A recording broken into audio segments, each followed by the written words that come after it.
Hello, and welcome to the Wilson Center. I'm Abe Denmark, Director of the Asia Program. Today we'll be discussing the aftermath of the coup in Myanmar and the future of the country. I'm proud to introduce our opening speaker, Ambassador Mark Green, the new President and CEO of the Wilson Center.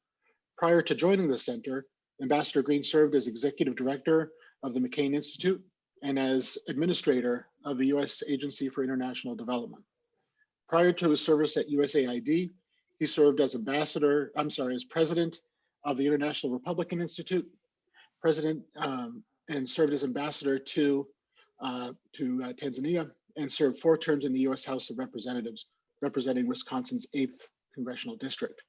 He was also the longest serving member of the board of directors of the Millennium Challenge Corporation, and also served on the Human Freedom Advisory Council for the Bush Institute and the Board of Consensus for Development Reform. And now I'll turn things over to Ambassador Green for his opening remarks. Great, thanks, Abe, and welcome everyone to the Wilson Center, where we tackle global issues through independent research, honest dialogue, and actionable ideas. As Abe just mentioned, I'm Mark Green, and I have the honor of helping to lead the team here. And today I have the honor of introducing a program and a topic that truly touches my heart. In 2015, I had the opportunity to observe that year's historic elections in Myanmar. It was the year that the National League for Democracy, led by Aung San Suu Kyi, won its absolute majority. One of my most vivid memories from that experience came the day after the votes were actually cast. I remember sitting in a hotel lobby with a group of journalists and observers who were eagerly watching the news on our laptops as the results were coming in. We were all nervous that the junta then would actually not allow the results to come in, that they would take steps to shut democracy down before it could begin. There was a moment that morning when the internet went down, and all of us at the same time had our eyes lifted up and we looked at each other, and you could see the thoughts like thought balloons. We were saying to ourselves, aha, this is where it begins. And then a few moments later, the internet came back on. And we realized that in fact, democracy was taking root in that beautiful country. I couldn't help but recall those moments this past February 1st, the day when the junta made their move to shut democracy down. That day, the world woke up to images of armored vehicles in the streets of Yangon, to news that the military had effectively overthrown the newly re-elected government and arrested many of its leaders. In the days and weeks that have followed, we have seen extraordinary courage as students and civil servants and journalists and academics, everyday citizens from cities to villages, from Yangon to border states, they have refused to walk away from the precious democracy that had taken so very long to secure. People power at its best. So many students marching with the iconic 3-fingered salutes, singing civil disobedience despite the threats and despite the arrests. We've seen character and courage in the actions of Myanmar's ambassador to the United Nations, who told his fellow diplomats and indeed the entire world that the coup must fail and that the junta was without authority. Now there's an ambassador truly worthy of his oath and his people. Outrageously, all of that civil disobedience has been met by the most brutal of responses. Since the military crackdown began, almost 800 people have been killed and 5,000 or so arrested. The international community has broadly rejected the coup and called for an end to violence. The US, UK, Canada, New Zealand, and the EU have deployed targeted sanctions against the military and its leadership. All so far to no avail. So what does the future hold?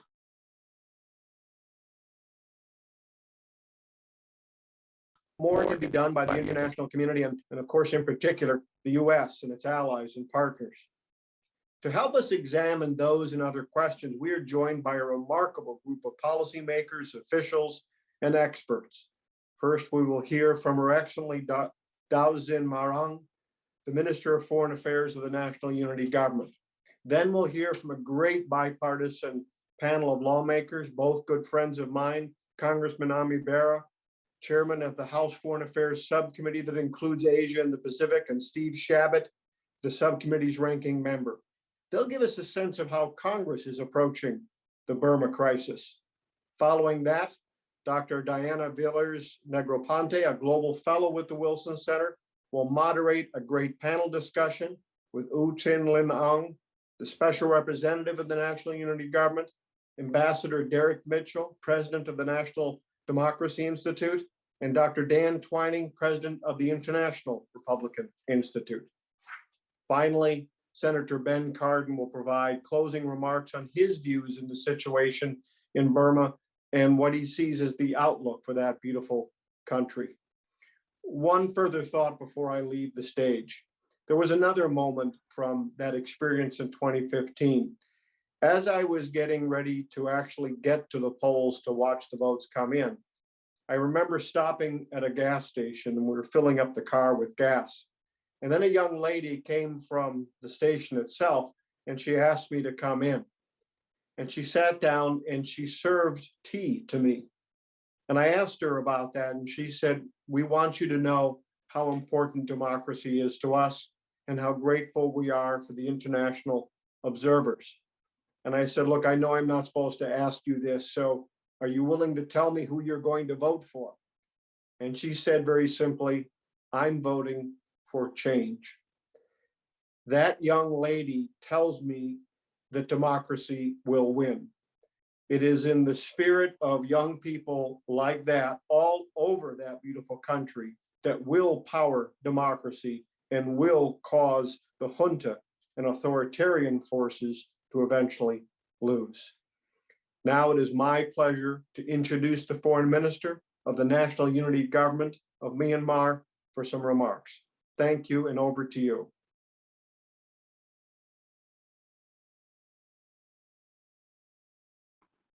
Thank you for your kind introductions. Thank you, Wilson Center, for that very precious arrangement for me and for our country. It has been over 100 days since the military illegally and unconstitutionally seized power from the duly elected civilian government. The military and its appointed State Administration Council continue to assert their authority over Myanmar forcibly. It has been over 100 days since the military systematically dismantled the country's democratic institutions. It continues to murder civilians and elected members of the parliament, demolish press freedoms, individual liberties, and detain anyone publicly voicing opposition to its rule by violence. The Assistant Associations of Political Prisoners has recorded 805 deaths committed by the security forces, and 4,146 people, including our political leaders, have been arrested, charged, or sentenced. These figures may be more in reality. It is critical to highlight this data to constantly remind ourselves of the tragedy that military brought upon the people of Myanmar and the atrocity it perpetuates to retain it illegally seized power. It is very clear that the conspirators of the coup d'etat do not serve the people's interest. They are only interested in protecting themselves.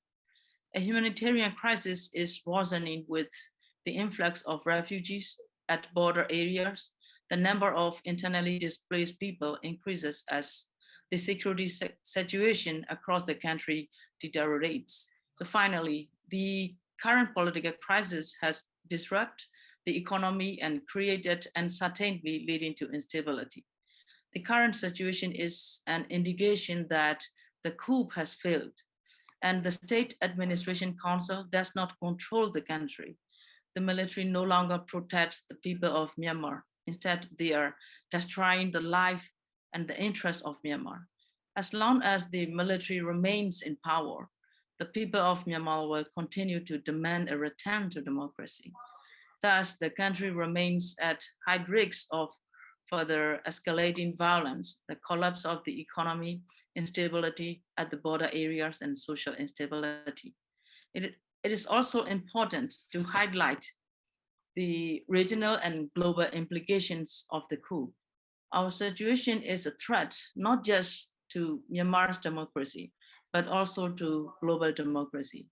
If military junta succeeds, it shows that military power and unchecked totalitarian regime can overtake democracy. We don't want Myanmar to be a precedent for other democratic countries around the world. Our situation is a manifestation of the possible great challenge against democracy in the world. The instability in our country also allows transitional crimes to increase across our borders, and that will have a long-term impact on regional peace and security. From a geostrategic point of view, the military's totalitarian regimes and its alignment with geopolitical power that put their geostrategies and economic interests over democratic values present a grave threat to freedom of navigations in the Indo-Pacific region. There is a viable alternative to the current political crisis. As a government backed by the people of Myanmar, we as the National Unity Government and NUG has been tirelessly working to lay down the principle and the roadmap to bring political, economic, and social stability back.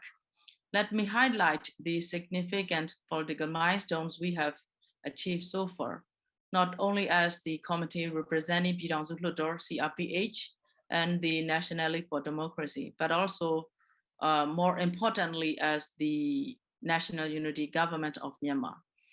As we have formed the NUG as a government with the most inclusive and diverse cabinet members in the history of Myanmar, with 9 women and 12 ethnic leaders in key cabinet positions. National Unity Government is leading an executive sector of the Union of Republic of Myanmar, exercising the mandate and powers conferred by the people of Myanmar in 2020 elections. We have promulgated a federal democracy charter that reflects the collective interests of our people and emphasizes peace building at the core, state building. The charter stipulates the fundamental principle and roadmap to address the legitimate grievances of all the people of Myanmar through the democracy. It is essential to highlight that the charter is an outcome of an extensive dialogue between the committee representing Pidang Zulutor, CRPH, ethnic armed organizations, civil disobedience movement, political parties, and civil society, including women and young. So we know that the only way to resolve the political issues in Myanmar and establish long-term peace and stability is to establish a federal union that will guarantee rights to the other federal states and ethnic nationalities. That's why we have abolished the 2008 constitution. That is the fundamental steps towards transitioning the military under civilian control. The military has repeatedly used 2008 constitution to instigate politics and economic instability in the country. As part of the charter's roadmap, a constitutional convention shall be convened to develop and validate a new federal constitution. We have rescinded the illegal associations of all ethnic armed organizations, EAOs, in recognition of their legitimate grievances and as a step towards forging national unity and reconciliations. Due to the violent crackdown of the State Administration Council security forces, and in the absence of international responsibility to protect, we officially established the People Defense Forces for the protections and security of the people. We call the PDF, People Defense Forces, was also set as a unified military change of command to prevent violence. Because of an absence of a clear military structure, it is important to highlight that the PDF is the defense mechanisms and create towards active offenses approach against the military. The NUG has the responsibility to protect our people and the civil war of over 70 years. to implement effective security sector reform and establish federal democratic armed forces to end the violent actions, military aggressions, and hostility of the military council. It is also worth mentioning that despite the repressive and violent actions of military against key political leaders and their families since it illegally seized power on February 1, the public, particularly Generation Zs, continue to carry out the civil disobedience movement and anti-regime peaceful demonstrations. The NUG is a historic political milestone in our struggle towards democratization over the last 70 years. We celebrate our milestone as a symbol of hope and the outcomes of our collective effort to eradicate military dictatorships. However, we are not naive and remain grounded in reality. In order to sustain our struggle, more hard work is needed to bring Myanmar back under civilian democratic rules.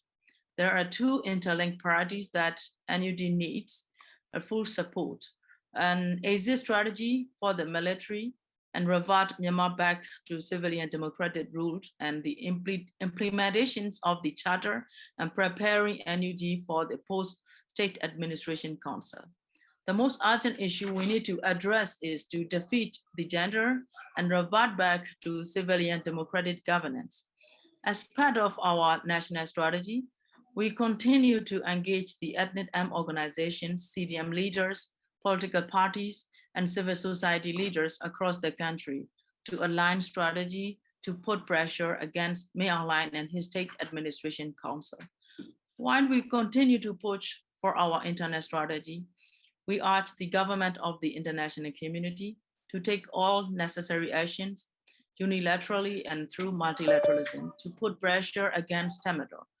The State Administration Council and the countries supporting them, there is a need to cut its weapon supply, cut the cash supply, and cut the impunity.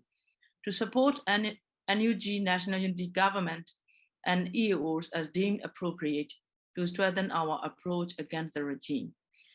We understand that the limitations of different countries to recognize governments, a continued public engagement with national unity government is a significant message that the international community is engaging and supporting the democratic forces.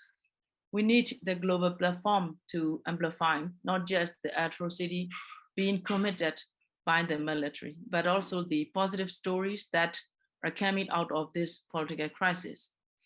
We call on the international community to mobilize its influence to multilateral institutions and regional partners to engage key regional and geopolitical stakeholders such as China, ASEAN, the Quad, to support national unity government's efforts to bring Myanmar back under democratic civilian government. As the humanitarian impact of the coup rises, we also appeal for humanitarian assistance to those affected by the conflict, particularly at the border areas. We also appeal to leverage your influence to pressure our neighbors to open their countries for humanitarian assistance. The humanitarian situation is quite dire in Myanmar. We are still facing COVID-19, but we cannot even think about it because people face violence crackdowns.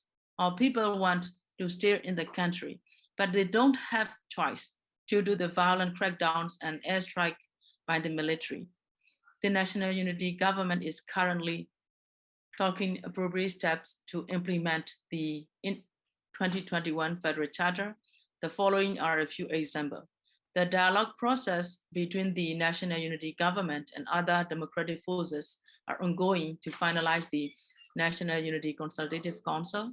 The process of drafting a new constitution based on the 5 guiding principles stipulates in the charter has already begun. This process is headed by the Ministry of Federal Affairs. We also understand the importance of the inclusion in the National Unity Government works. Thus, we continue to reach out to all other groups. And we also recognize the Rohingya population as part of the issue we need to address, and their voluntary, safe, and dignified return is one of our key priorities according to the Kofi Annan Commission reports and according to the discussion with the others, including the Rohingya community and Rakhine community also. However, let us be clear that as long as the military holds power, conditions for safe and dignified return will remain elusive. Myanmar's efforts to hold military accountable throughout this domestic judicial system have been exhausted. That's why we are exploring an opportunity to redefine the Rome Statutes to ensure that the military is held accountable in the International Criminal Court for its crimes under international law. With your continued support, we are optimistic that we will be able to return to democracy and end the decades of physical and structural violence repeatedly inflicted on our people by the military. So our deepest appreciations into all of you for your solidarity in our country and giving me the floor to be heard our voice from Myanmar. Thank you.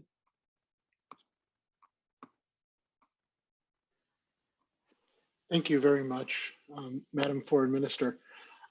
We are running a bit fast. We're a bit ahead of time.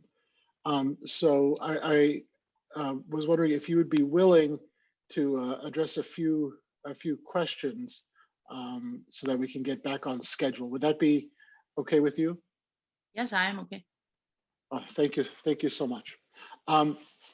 You talked about the need for the international community to support your efforts. I'm curious if you could speak a bit, since the Wilson Center is an American think tank. We were created by the US Congress. We have 3 members of Congress joining us at this event later this morning. I'm wondering if you could speak a bit more directly about what you would like to see coming from the United States, how you think the United States would be able to support your efforts to end the violence and restore democracy in Myanmar.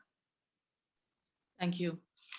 Thank you. Actually, the leading role of the United States is really appreciated by our people. Recently, the United States U.S. Embassy in Yangon shared the findings of the election observations. There was no election frauds, and the result of the 2020 elections was totally reflects the voice of the people. So, but at the same time, the targeted sanctions and the Senate and Congress also they approve the laws and that make a pressure to the military leaders and state administration council members of the state administration council. That kind of targeted sanctions are really appreciated by our people, but at the same time support our CDM diplomats and the not dealing with the diplomats who is appointed by the state administration council. It is one of the issue we would like to emphasize. We understand that the diplomatic guidelines and rules engaged by the government, but at the same time, even though the acceptance of the diplomats appointed by the state administration council, but we want the United States government not to deal properly with that diplomats who are not represent their own people, just represent their military leaders, dictator. So that's why I would like to request and emphasize on that kind of issue, not just only to the United States government taking this floor and taking this opportunity. I would like to send that kind of message to others, democratic governments across the globe. It's one of our priority. Yeah. Thank you so much. I also, if I could, ask you your thoughts on the role that ASEAN could play in all of this. The ASEAN leaders developed a plan to address the violence and restore and address the issues in Myanmar. There's discussion of appointing an envoy, yet the military, the Tatmadaw, has, after accepting the agreement has rejected the agreement, has said they will not accept an envoy until stability has returned. I'm curious on your thoughts on what do you think we can expect from ASEAN, and what would you hope to see from them as we try to resolve these issues? Actually, we don't have high expectations on ASEAN. At the same time, we appreciate ASEAN's attempts to try to solve the Myanmar problems as a regional organizations. But people of Myanmar and also the NUG, we don't have high expectations on the ASEAN, because even in ASEAN summit, so for example, like through the individual member states, we have some kinds of encouraging message from individual member state, but that kind of message are in the ASEAN floor.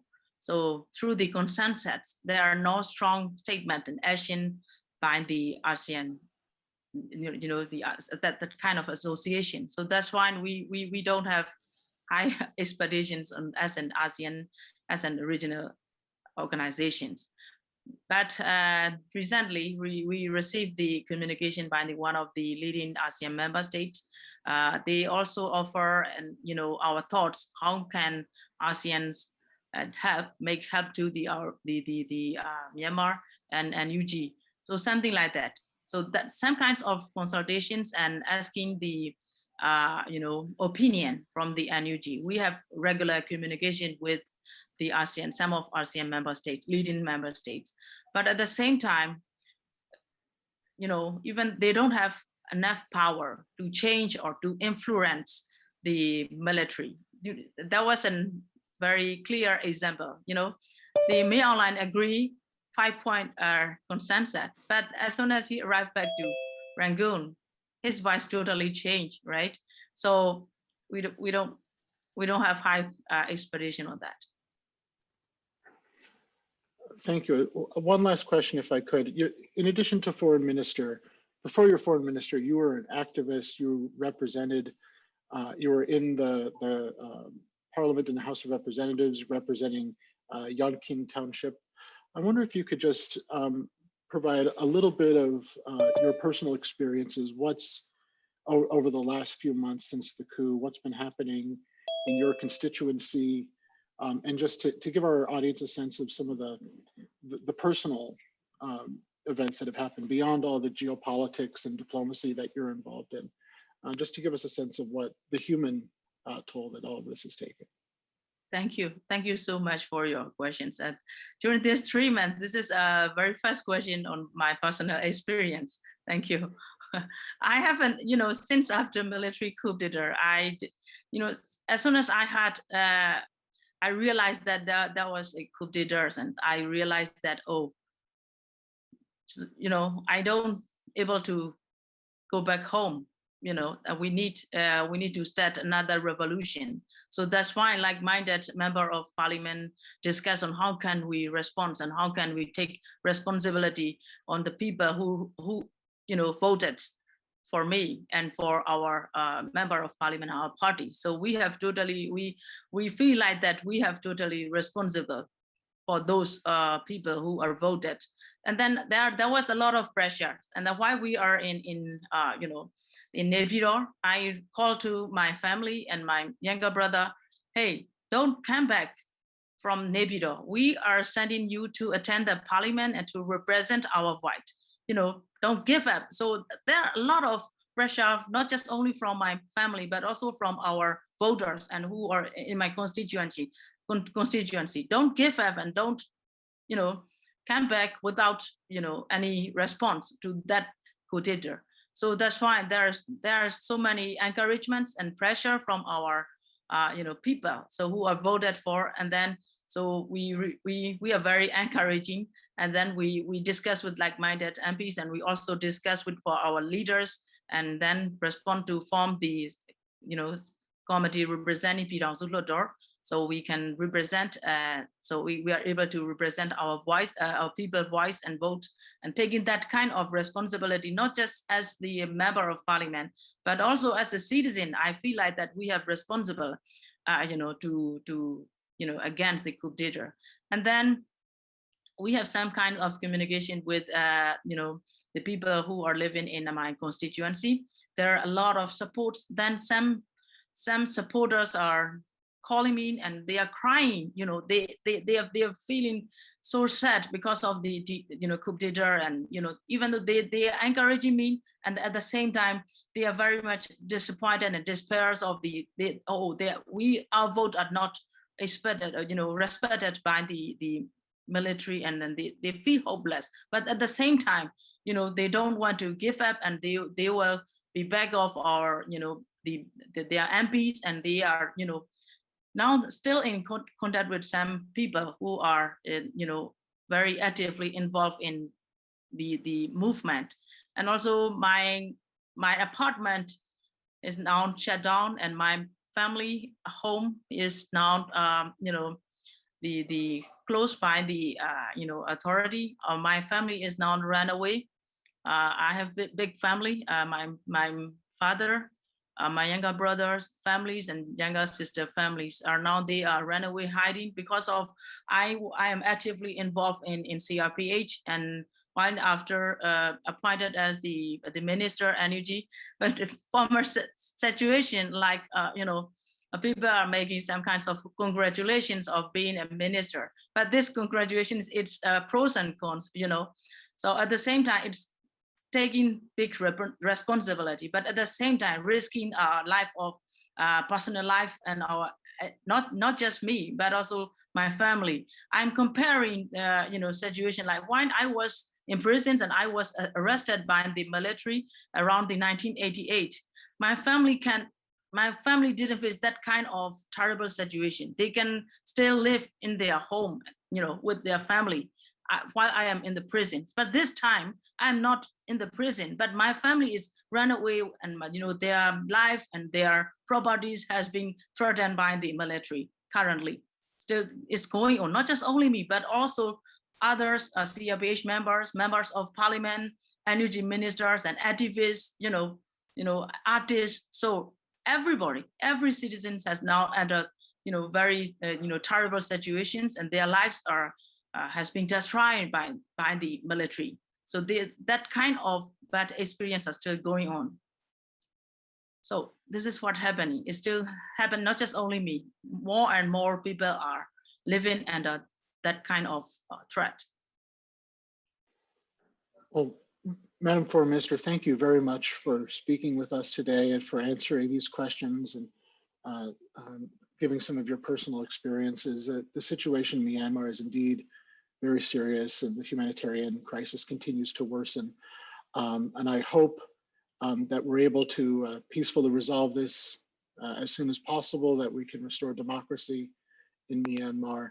And I hope that soon I'll be able to visit you in Myanmar and visit your constituency.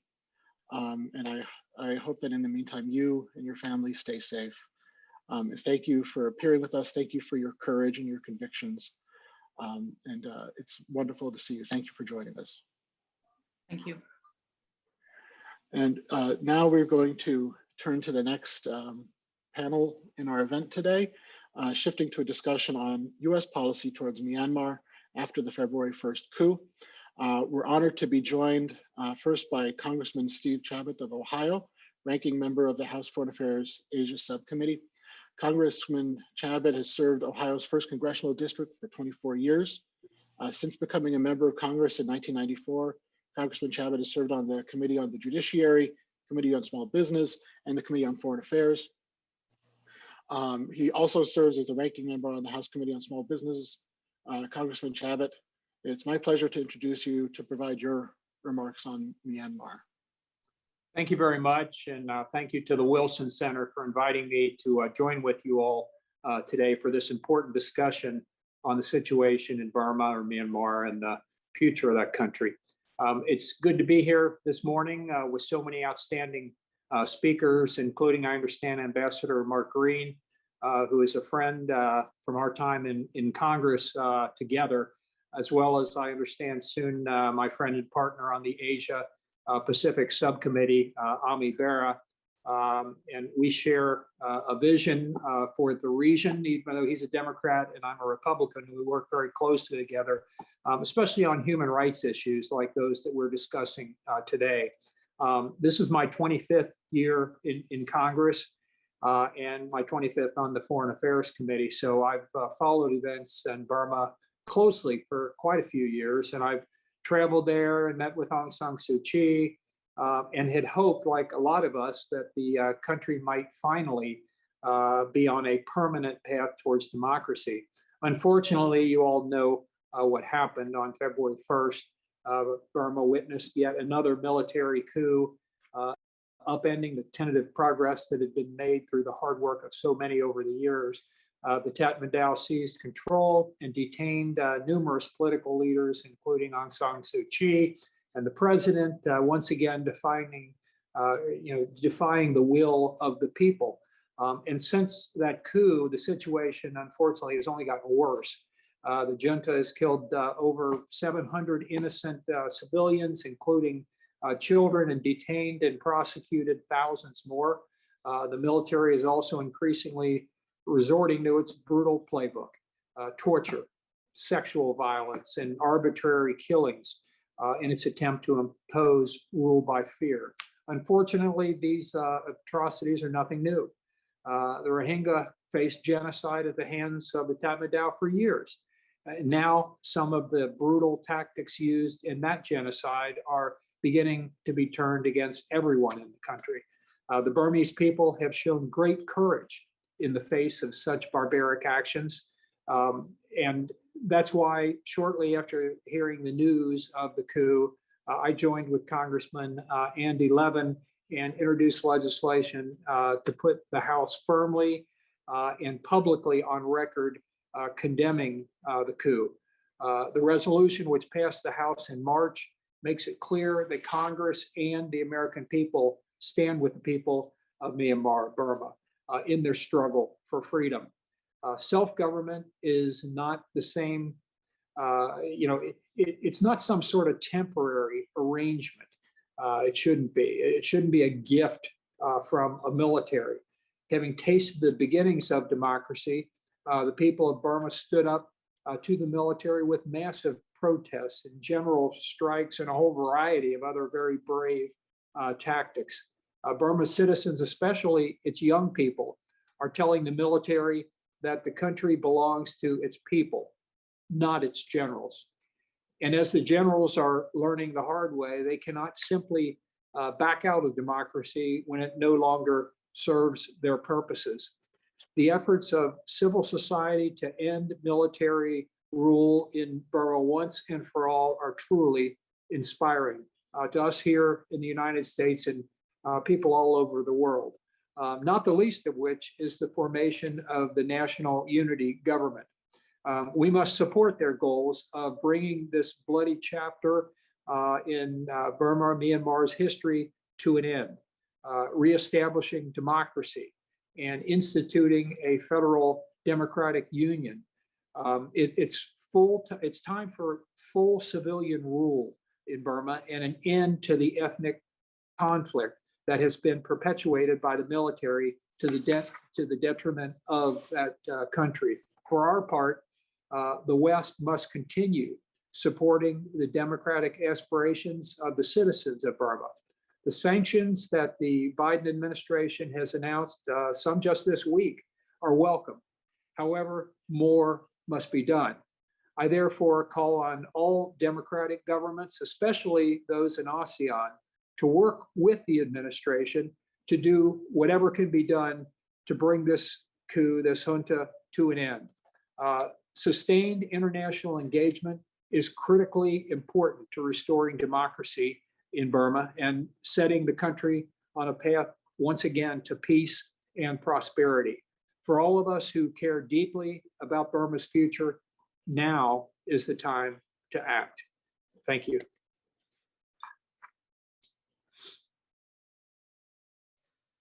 Thank you very much, Congressman Chabot. It's great to have you with us today. I understand from your staff that you have a very tight schedule, so you wouldn't be able to answer any questions. So we're very thankful to you for your time. Thank you very much. I have a committee meeting that I have to go to right now and another one right after that. So thank you very much for asking me to participate. We're honored to have you, Congressman. Thank you so much. Thank you. But we will soon be joined by Congressman Bera. They're going to be calling in as soon as he's done with his current engagement. But I wanted to take the opportunity that we have now to discuss a bit about why the Wilson Center is addressing this issue and why we wanted to work with the NUG.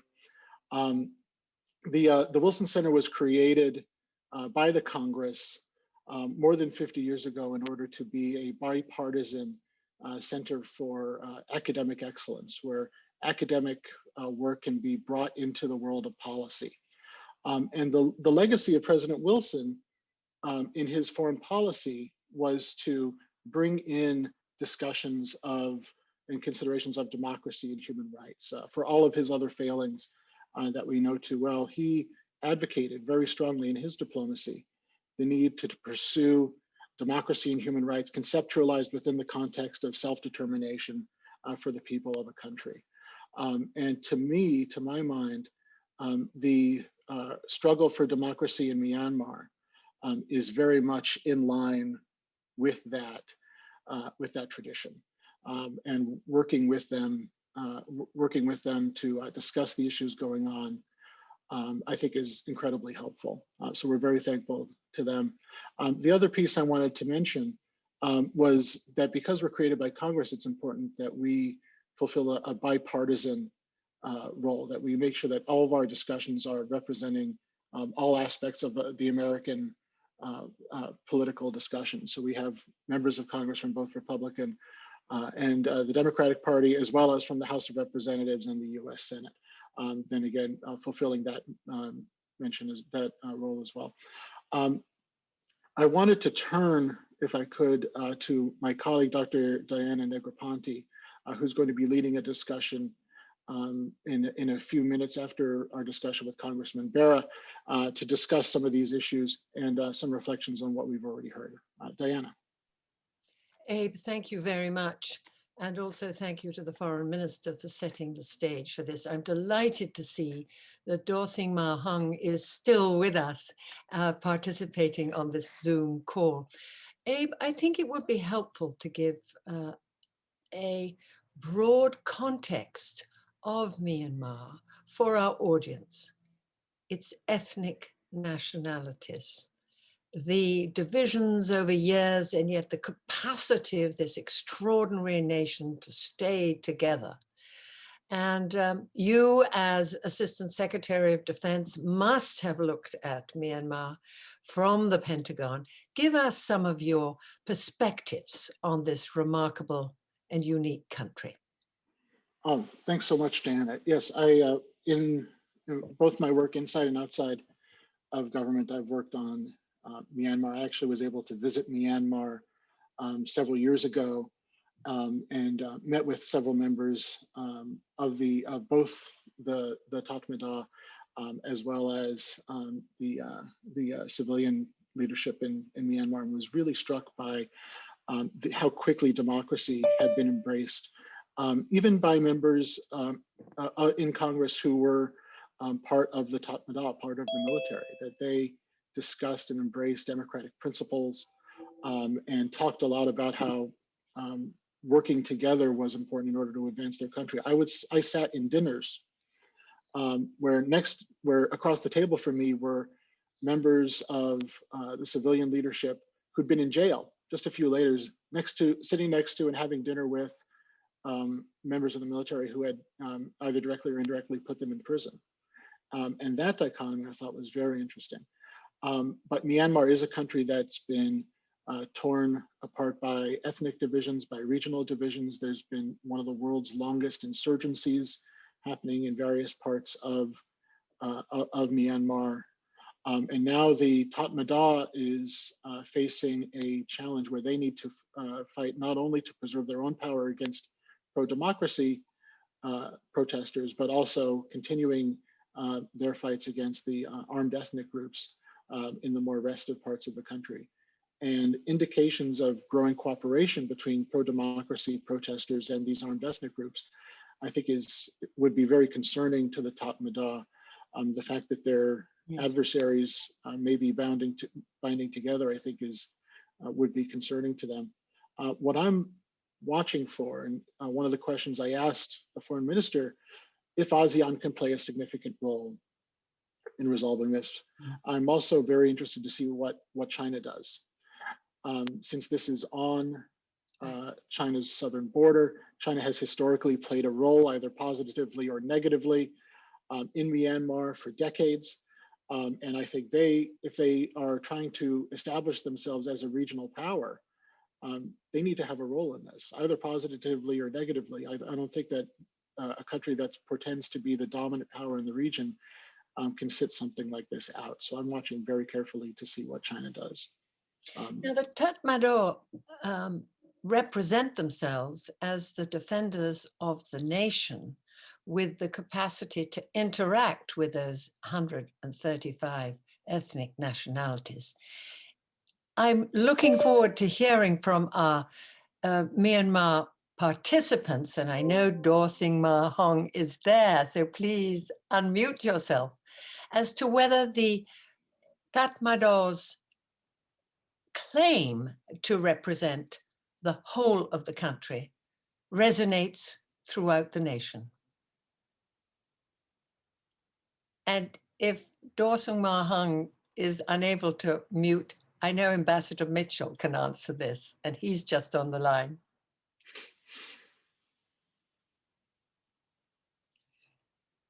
Oh, good. Foreign Minister, tell us the degree to which the Tatmadaw can legitimately argue that they represent the whole nation. It's very clear. They are no more, we already, denounced the military has disqualified to be defense forces for our country and our people, because of the way they, respond to the peaceful protester and the way they broke the rules of the game, So actually 2008 Constitution is designed by the, military. Yes. After, they also broke the rule, the rule of the game they drafted. So, and then you can see that not just only from this military coup bidder, actually since we can look back to 1988, what has happened in 2007, and so under the title of the national reconciliation through 2012, since 2012 to 2020, we have been trying, to engage under the national reconciliation. But now, if we cannot able to reform the mentality and the philosophy of the military leaderships, so it will not work anymore. And then it's very clear again, the military is no more military, no more defense, and they are disqualified to be, call themselves as the military or defense forces for our country. The people, the relationships between the military and the people has been broken. So they are no more military, no more defense, no more soldier, actually. So that's why people are trying to make themselves, to defend themselves each and every township. So young soldiers have families. Young soldiers come from the ethnic nationalities. Are they in doubt? Is there doubt that what they are doing is wrong? Yeah, so if, some of the, one of the first, CDM from the military is a Chin ethnics. So, the senior, junior officials who is Chin ethnics. So there are more and more, military officials are joining CDM and communicating with us. So this is very clear. Some are some kinds of brainwash. So some are still in their military and their command. But at the same time, more and more CDM military officials are joining the civil disobedience movement. Abe, I see that Congressman Bera has joined us, so I'm backing out. Bye-bye. Diana, thank you so much. Foreign Minister Daw Zin Mar Aung, thank you so much again for jumping in. It's just a real honor to have you. And I'm pleased to see that we're now joined by Congressman Ami Bera. He has represented California's 7th Congressional District since 2013. He's currently a member of the House Foreign Affairs Committee, where he's chairman of the Subcommittee on Asia, the Pacific, Central Asia, and Nonproliferation. He's also a senior member of the House Committee on Science, Space, and Technology. Congressman Bera, thank you so much for joining us, and please go ahead. Thanks for having me on. And I was sad. It's one of those busy mornings, but wanted to. I didn't get a chance to hear what the National Unity government representative had to say, but look forward to my staff briefing me on this. When we look at the history of Myanmar, when we look at the recent history, and then what's been happening since February, this is a unique moment in time, and I think it's a moment in time where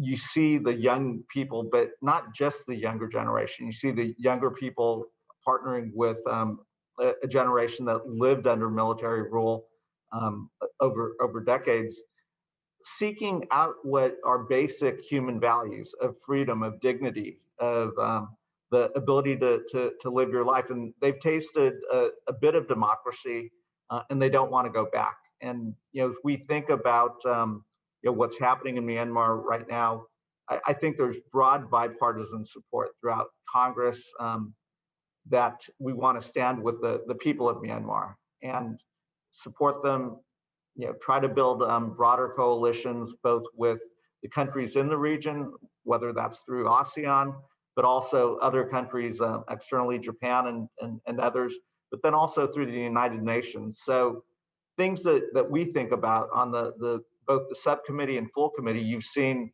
both Chairman Meeks and Ranking Member McCall put out very strong statements. Myself and my ranking member, Steve Shabbat, put out strong statements. But you've also seen the Biden administration act fairly quickly. They didn't hesitate to call this a coup. They've used some of their sanctions authority and so forth. But now that we move into the 3rd or 4th month of the resistance and the people seeking freedom, I think we have to get ready for what potentially could be something that lasts not weeks but potentially months. And I think this is a place where we have to build stronger coalitions. We have to I appreciate that the ASEAN countries have put out their 5 points, but I think the ASEAN countries can do more to help resolve this conflict. And then I think as we see some of the human suffering, what can we do as an international community to make sure we can get resources, basic food and supplies to the people in Myanmar and support the people.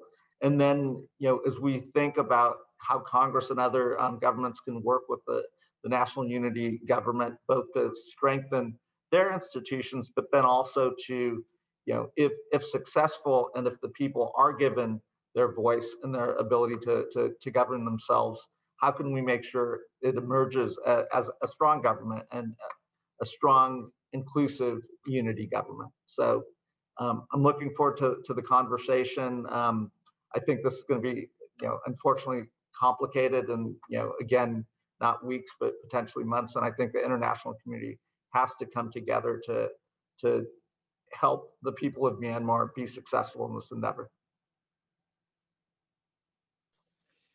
Well, thank you, Congressman, and really appreciate your time and your thoughts on this issue. I'm curious if you'd be able to provide some of your thoughts, some detailed thoughts on what you see as with a wide range of economic and targeting sanctions from the United States already in place. What other options do you believe the United States has going forward?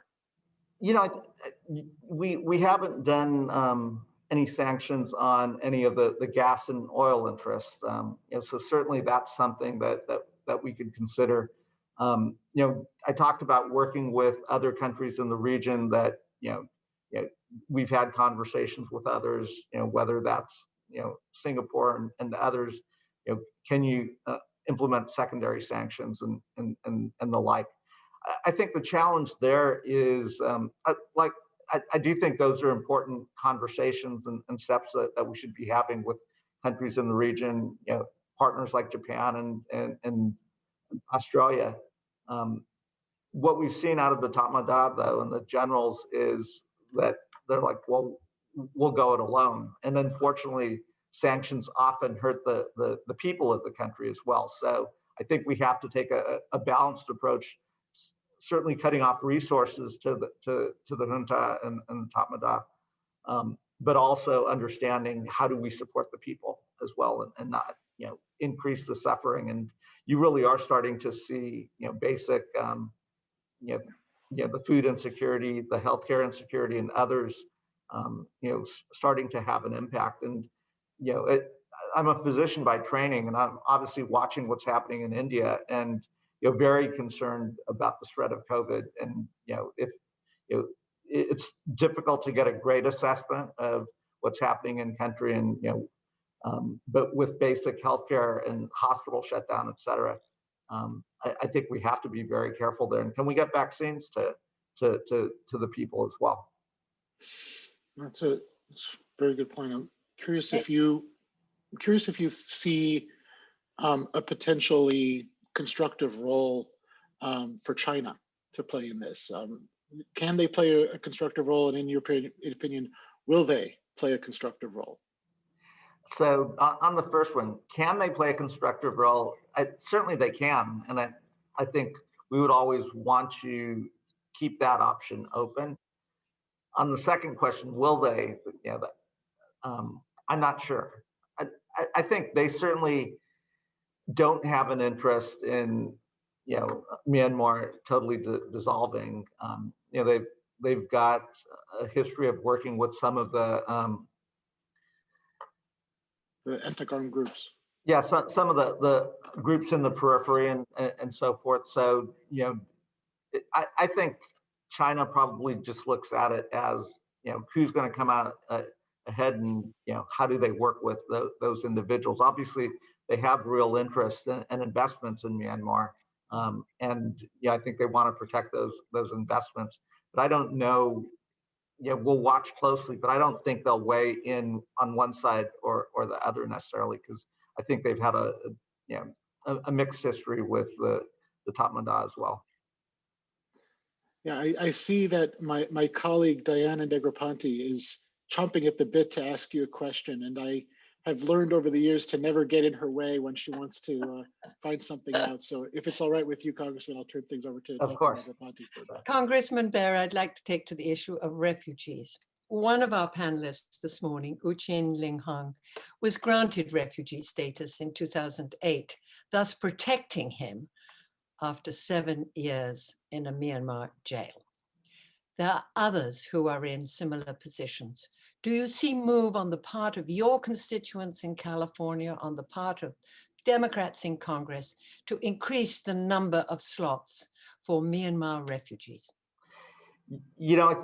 So I'll start broadly, but a lot of us thought, as President Biden came into office, that he would lift the cap almost immediately. We were a little bit surprised that some of the back and forth that happened. Certainly, I think my home state of California obviously welcomes a lot of refugees, as does my home county of Sacramento, where we have a large refugee population. I certainly think Democrats in Congress will continue to push the Biden administration to increase the cap on refugees and allow more refugees to come to America. It's part of our history and the fabric of our values. That would include refugees from Myanmar. The challenge is, what we're seeing in many places around the world, whether that's with the Uyghur population in Xinjiang, or now as the United States starts to pull out of Afghanistan. seeing the refugee flows that we will see there. So the first step is actually increasing the caps though, and being welcoming to refugees from all around the world. Now we have on this call, though hidden, Ambassador Derek Mitchell, who was the first US ambassador to Myanmar, as well as the special representative to that country, and Dr. Daniel Twining from the International Republican Institute. Gentlemen, we have an opportunity and a few minutes to ask Congressman Bera questions. You're on. Derek, take it away. Putting on the spot, and I'm sorry to photobomb a moment ago. It's just sort of the technical issue of I showed up when I patched in. But very good to see you, Congressman, and I'm really grateful for, personally as a citizen, for your attention to what's going on in Myanmar. It's very important. Congress has historically had a very important role in this question, so it's good to see that continues with your leadership on the committee. So I'm really grateful and appreciative of you taking part in this. I mean, I wonder what I don't have a particular question, to be honest, but I just thinking how is the relationship between Congress and the administration on this, I guess, is because typically we've had a pretty good, I thought when I was ambassador, a good relationship there. And that's very important on a bipartisan basis. And then in a executive legislative partnership to really show that kind of strength and unity. How is that conversation? Where might there be differences? Where would you like to see the administration do more? I think you've said a little bit, but curious how the conversation is going. Yeah, I think that's a great question. So on the issue of Myanmar, one, it really is a bipartisan issue, but it's also bicameral. When you think about, the minority leader in the Senate, Senator McConnell, has had a long history and interest in Myanmar. So I think there's a real opportunity to speak with one voice as the whole of Congress, House and Senate. I think we were pleased with some of the early actions by the Biden administration that, Secretary Blinken and the president came out with strong statements early on. And this was shortly after they, assumed office. I think now, though, that weeks are going into months, we really do have to sit down and think more strongly, because again, I think we have to look at this as not something that's going to get resolved in the next month or two, but probably is going to be longer term. And that then means Congress, I think, is ready to give the administration additional authorities. If that's starting to think about secondary sanctions and others to continue to put this to make sure that Tatmadaw understands that we're in this for the long haul. I think now's the time for the administration to start using all its tools at the United Nations with the Security Council and building coalitions. I do think they are trying to work with the ASEAN nations, but do we attend ASEAN meetings, or do we use what leverage we have there to continue to push the ASEAN nations to actually take real actions here to try to help resolve this? And then we obviously see the suffering of the people in Myanmar. So what can we do to get cross-border aid, working through USAID and others to the people, to get food supplies? And again, I touched on, we're in the middle of this raging pandemic in that part of the world. And I think many of us are very worried about what happens, and how do we get vaccines to the people? Because again, you can't obviously go through the government there, because it won't get to the folks that need it. Daniel Thanks. Twining, as we wrap up, because we're about to start the second panel, but your questions, please, for Congressman Bera. Yeah, thanks, Diana. It's so great to see you and the congressman. And I'm going to defer to Abe Denmark. But Congressman, maybe just a very quick comment. Appreciate all your leadership. And just a thought that, thanks to congressional leadership, you do have the Magnitsky toolkit now to sanction individual leaders, which, as you suggest, is a great way of not penalizing the people. And of course, just in addition to the, obviously, the instrument of sanctions, which is the stick, there's also the carrot that we as the United States can wield along with other friendly democracies, which is strong support for civil society, for democratic forces. There's a lot to work with in Burma. You've got a sitting parliament that was deposed by the military, but that exists, that was elected, that has a mandate from the people. You've got a national unity government, et cetera, et cetera. So thank you for all your leadership. And Abe, back to you. Thanks so much, Dan. Congressman Bera, I think you see how much enthusiasm there is on this issue of everyone wanting to ask you questions. And we're going to be having Dan and Derek and Diana on a panel just as soon as we're done with you. But I wanted to ask you a question, if I could, on more of a long-term strategy in Myanmar. That many believe that the Tatmadaw strategy is to outlast the protesters and gradually gain back some degree of international recognition. Do you agree with those analysts that time is on the Tatmadaw's side, and how can we change this equation? I do think that's the strategy that the Tatmadaw is implementing, and they've said as much in their own. But it's like I don't remember the exact quote, but it essentially was, "Well, we don't need many friends."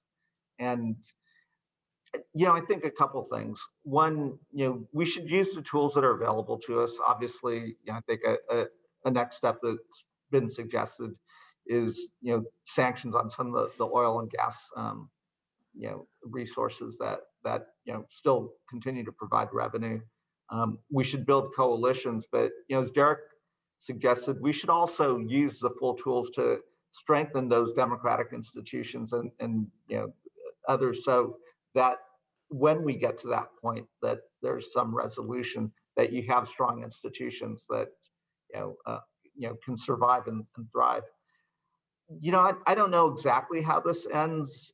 Certainly, you've often seen suffering in the ethnic minority communities in the periphery, and so I think they're somewhat used to it. But in the center of the country, you haven't necessarily seen that same level of suffering, and now you're starting to see it with the majority population. You're starting to see institutions shut down. Obviously, the financial institutions are shutting down, the healthcare institutions. One question that I've been asking experts is, with rank and file military that obviously have family members and everything else, at some point they're going to see their moms, dads, brothers, sisters, suffering, and at some point, many people join the military because it's a path where they, have a basic living, they can put food on their table, et cetera. As that becomes harder, how does this evolve? And again, I think we have to be ready to support the people, because again, democracy, freedom rises from within. It doesn't come from without, and that history has shown us that that's the case. And if that situation arrives where there really is these ethnic communities all coming together in a coalition, and you see the beginnings of that starting to take place. So again, I don't have the crystal ball on how this all ends, but I do think there's a real opportunity here for a real birth of democracy. I completely agree about the opportunity. The last couple, two questions that I wanted to ask you before we turn over to the next panel. The first is, in your role as a member of Congress and as chair of the House Foreign Affairs Asia Subcommittee, Derek Mitchell, who's going to be on the next panel, suggested I ask what I thought was a very interesting question about whether you've thought how you would think about establishing an interparliamentary dialogue with the legislature in Burma, and how you think that would go. It actually is something that has come up. We had our hearing last week. I think it's something that we ought to consider, right? Because I think it would send a strong message, and it's something that I think we would consider doing. Actually, if I can clarify, there's that, but also with other Asian legislatures about Burma. So you talked about reaching out to ASEAN, or we need to deal with the region, maybe from legislature to legislature, because there's a lot of difference of opinion within Asian countries, just to show solidarity that way. No. So on that end, that conversation's already started to take place, and does that become more formal, more public? Is it I think the interparliamentarian piece is important, and again, certainly I think working with the administration to build these coalitions are super important. Well, thank you so much, Congressman Bera. I know that the initial plan had been for just questions from me, but you started taking questions from all sides. We really appreciate your flexibility. You really roll with the punches, and I really appreciate your willingness to join us and talk about these issues. Of course, and I look forward to working with all of you. And again, this is a real opportunity to see a birth of a real democracy. And it is coming from the people in Myanmar. So thank you. Great. Thank you so much, Congressman Bera. And we appreciate your leadership on the Asia Subcommittee at the House Foreign Affairs. Also, since my former boss was also a member of Congress from California, we need to make sure that we're keeping the California delegation well represented at the Wilson Center. So very much appreciate your participation. Thank you. Thank you. We're now going to turn to Dr. Diana Negroponte, who you've already seen, who's going to be moderating our panel discussion and Q&A session on the historical context in Burma. What else has been happening in Burma? Our panelists include the National Unity Government Special Representative, U Tin Lin Aung, Ambassador Derek Mitchell, President of NDI, Dr. Daniel Twining, President of IRI. Just a little bit about Diana Negroponte. She's a global fellow with the Wilson Center, focused on the UK's global role following its departure from the EU. Prior to joining the Wilson Center, Dr. Negroponte was a senior fellow at the Brookings Institution and contributed to the history of US IP. She was also a trustee at Freedom House for 9 years and is now a trustee emeritus of that organization, and affiliation and experience that she is very proud of. And Dr. Negroponte, as a good friend of mine, I'm pleased to hand over the discussion to you to explore the context of Myanmar and how the history informs the crisis today. Abe, thank you very much for organizing this panel discussion. I think it's very important for us to be able to listen to the voices of leaders in Myanmar. And I'm honored that we have U Tin Lin Aung, who is a citizen of Maryland at the moment, but who suffered significantly as Generation 88 with 7 years in a Mandalay prison. He and his family are now safe and in the United States, but he was also a founder of a school for technology, for computer science and English. And I understand, U Tin Lin Aung, that students pay the minimum to attend your school. So it's a wonderful service that you have given to the people of Myanmar. We're also joined by the leadership of the two principal democratic institutions set up by Congress, Dr. Derek Mitchell with NDI and Dr. Daniel Twining, Ambassador Derek Mitchell and Dr. Daniel Twining. I may drop your titles from now on. Twining from the International Republican Institute, both of which have offices in Myanmar and moved their offices into the center of the country from the years in which those offices had to be down the Thai border in order to protect their staff. Derek Mitchell, as I mentioned earlier, was the first ambassador to Myanmar, having been the special representative to that country for a year before assuming his plenipotentiary role. He has also worked at NDI before on various occasions, leading its Asia program. So his ascent to the presidency gives a very strong Asian perspective on the work of NDI. Daniel Twining comes to NDI from government as well. Let me just allow me to cast a view on my notes here. He was president and director of the Asia program at the German Marshall Foundation. Don't think that they only focus on Europe. They also have Asia in their portfolio, and was a member of the US Secretary of State's policy planning staff, as well as the foreign policy advisor to the late Senator John McCain.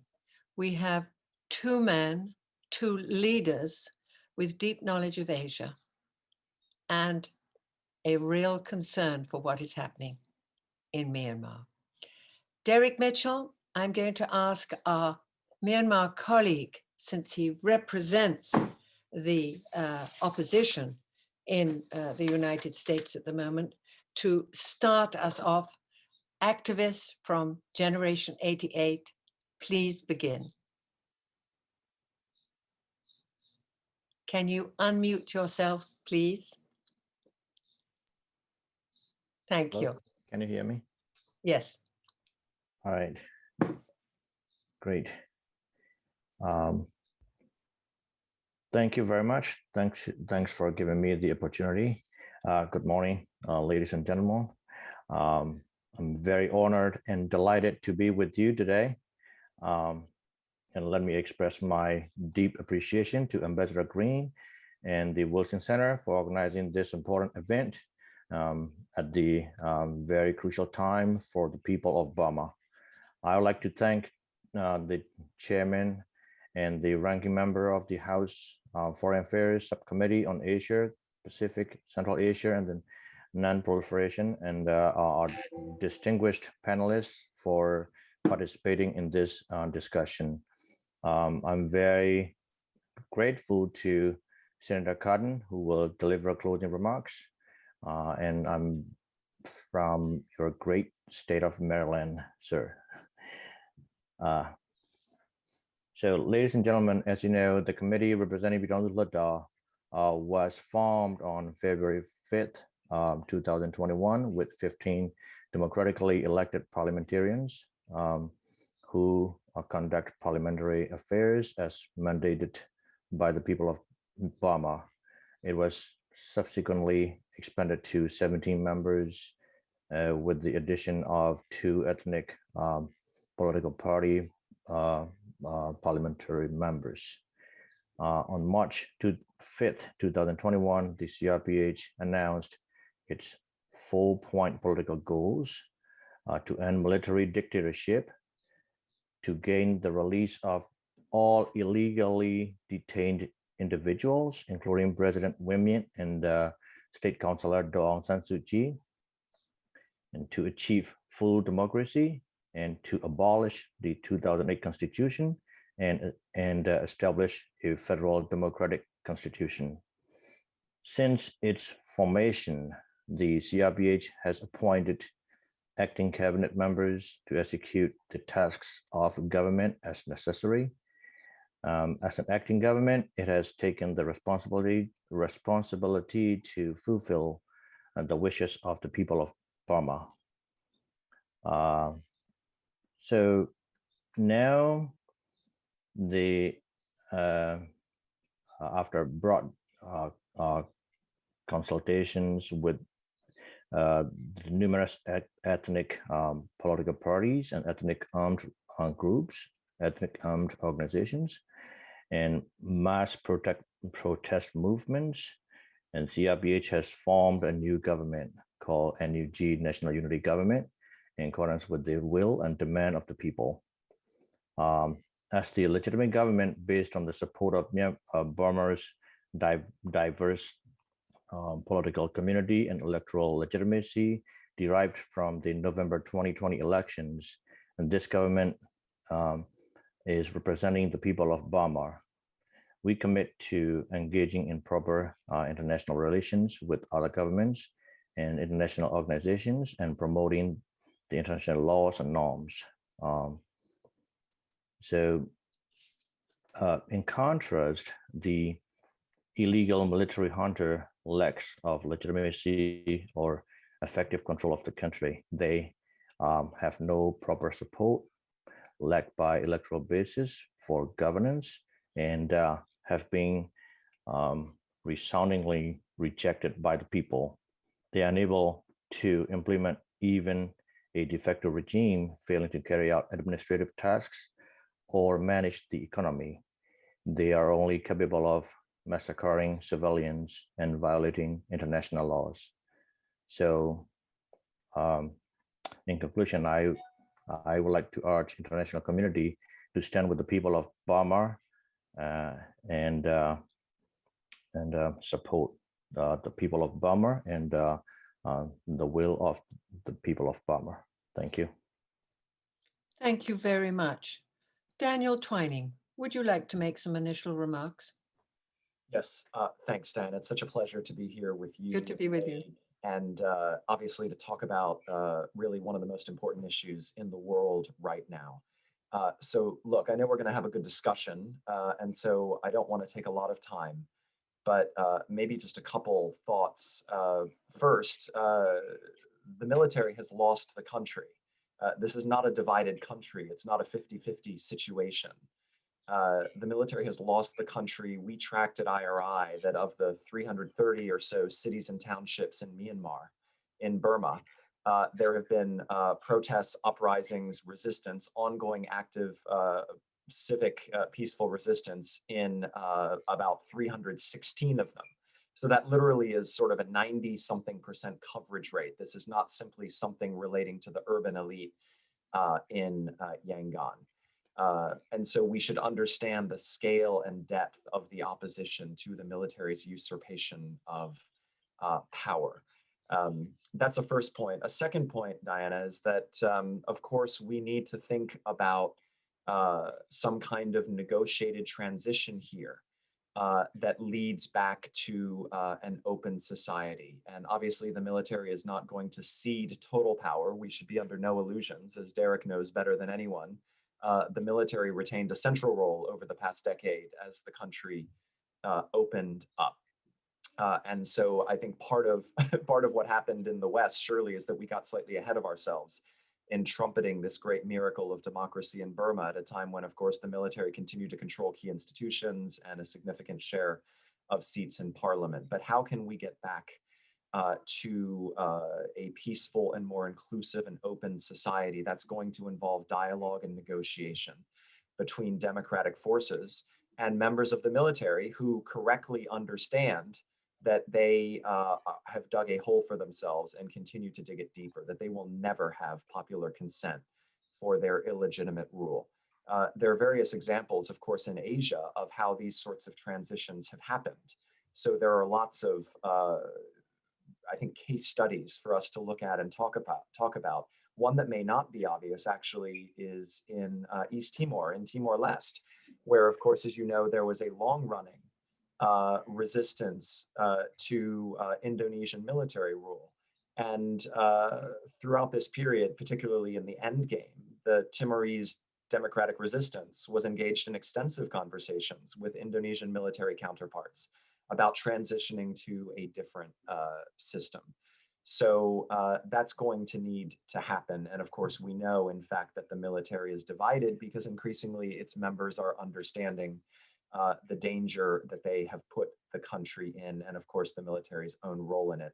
The third point, Diana, is just about thinking about inclusivity. You mentioned Burma's 135 ethnic groups. We all know that this is the country that has suffered the longest running active civil war that the world has known in the last century or so. So let's not minimize the challenge, of course, of unity.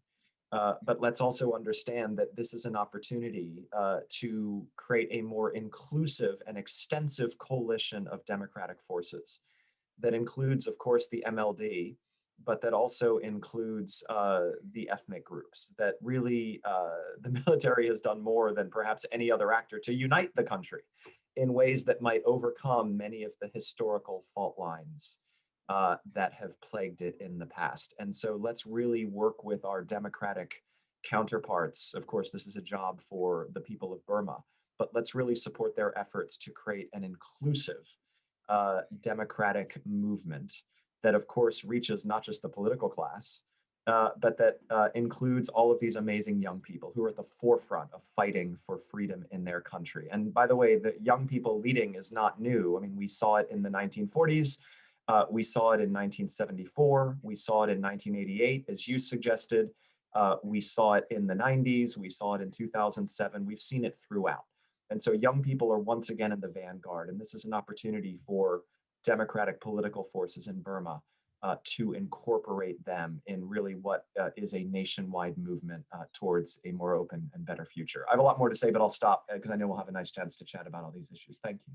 Daniel, I want to take up that last issue and discuss it with you and Hu Jin Hong, which is the access to the internet, the access to social media, which is key and makes this protest distinct from previous ones. Is it open, or has the Tatmadaw Daw closed it off? Is that for me? We start, and I hope that Hu Jin Hong will join us. No, okay. No, I'm happy to defer to him, please. All right, thank you, Daniel, and thank you, Diana. Yes, at the beginning of the protest, the internet access is wide open, and mobile internet access are open also. So they have access to everywhere. I mean, the protesters and the civilians and the citizens are able to communicate each other freely. But a little bit later, that is not the first time, you know, the military has done those kind of things. Let's refer back to 2007.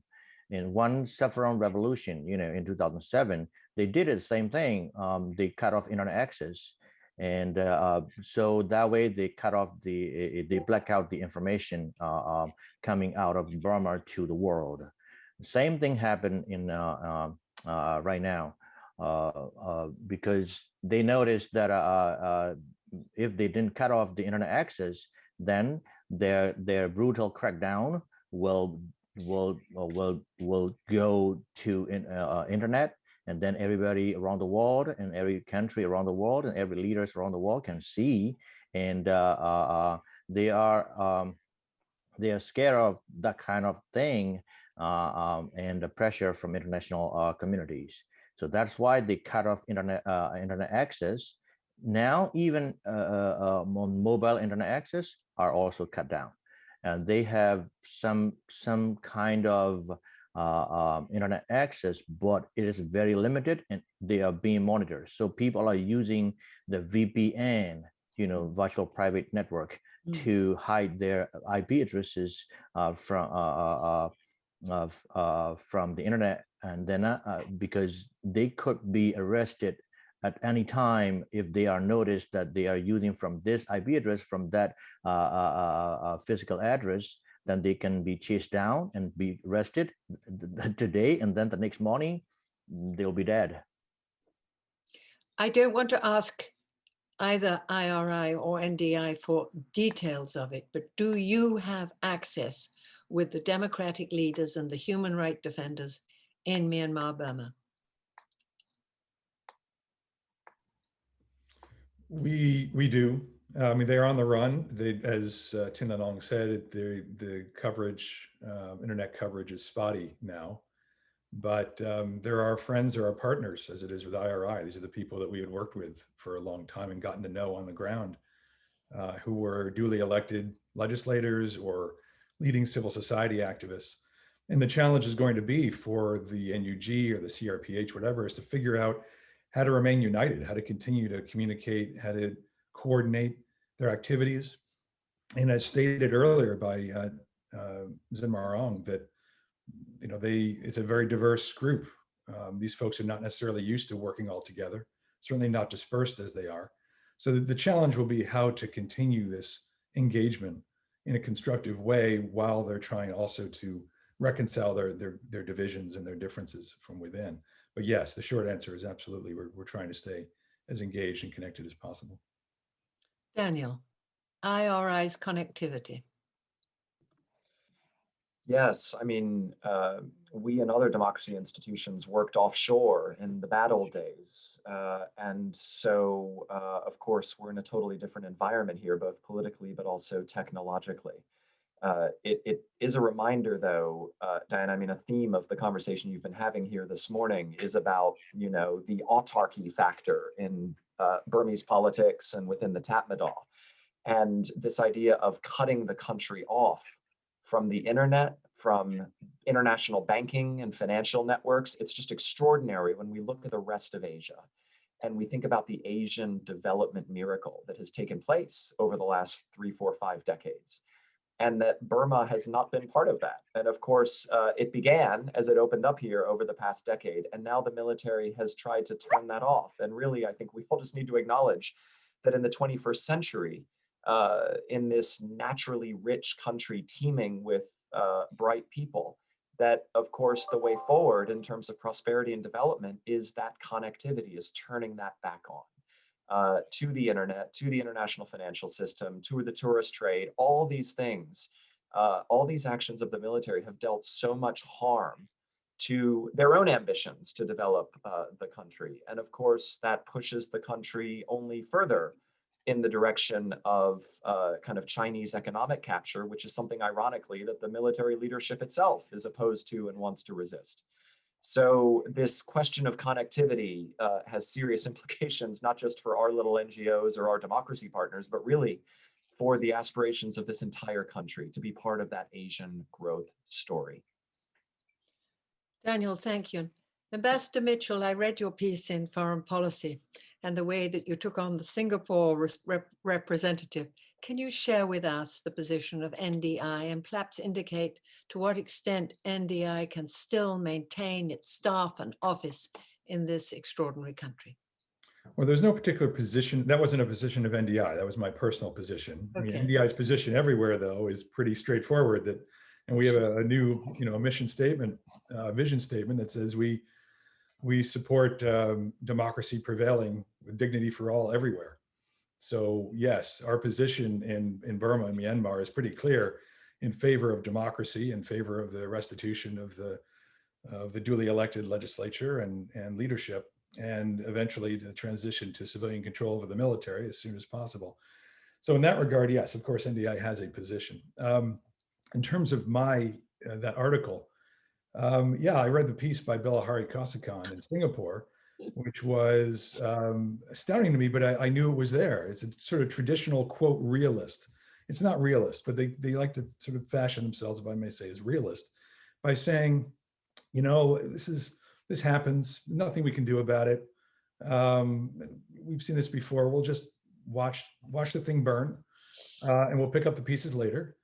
And he essentially said, look, ASEAN is going to fake like it's going to do something here, but it's not really going to do much. And we need the Americans and others to support that because there's not much we can do. And I found it absolutely morally and strategically blind. I mean, not just morally. You could say, well, NDI or human rights people, all about morality and look at the realistic, look at the situation as it really is. Clearly, it's morally blind. But strategically, it's blind, as stated by the congressman and by others this morning, which is to say that this is a failed state in the heart of Asia. This is a people in the country who are not going to give up. As you stated, they have tasted freedom in the past 10 years, young people who have tasted the internet. And that was part of our strategy. I mean, was to open the place up when there was a slight opening, get the towers up, get the internet in, open it up so it's much more difficult to attack back than it is to move forward. We never had any illusions that the military could go back and do something like this. Their mindsets hadn't changed. But if they had chosen to, that it would be much harder, it'd be a much bigger cost. And what we're seeing today is a result of that. So the fact is that the military is on the path to destruction. The people are not going to give up. And that's going to lead to a potential Syria or a failed state. And that's not in the interest of the region. So they have to wake up to it. Singapore and the other ASEAN countries need to wake up. The United States needs to wake up a little bit. Japan needs to wake up. India needs to wake up. That this is not Thailand 2014. This is not Cambodia under Hun Sen. This is something really devastating to regional stability. If you believe that that the history of the 21st century is going to be written in Asia, as seems to be the talking point in Washington right now, you should very much care that at the crossroads of Asia, we have this conflagration and lost opportunity as well that is flaring up. And my piece was meant to say, basically ringing a bell as an Asianist and also as a person who cares about democracy and deeply feels for Myanmar personally, just the ringing a bell, wake up, because you're seeing a disaster in slow motion, and you've got to get on top of this. And I haven't seen them wake up, frankly. The ASEAN had their meeting. They had their five-step program, but they're not following through.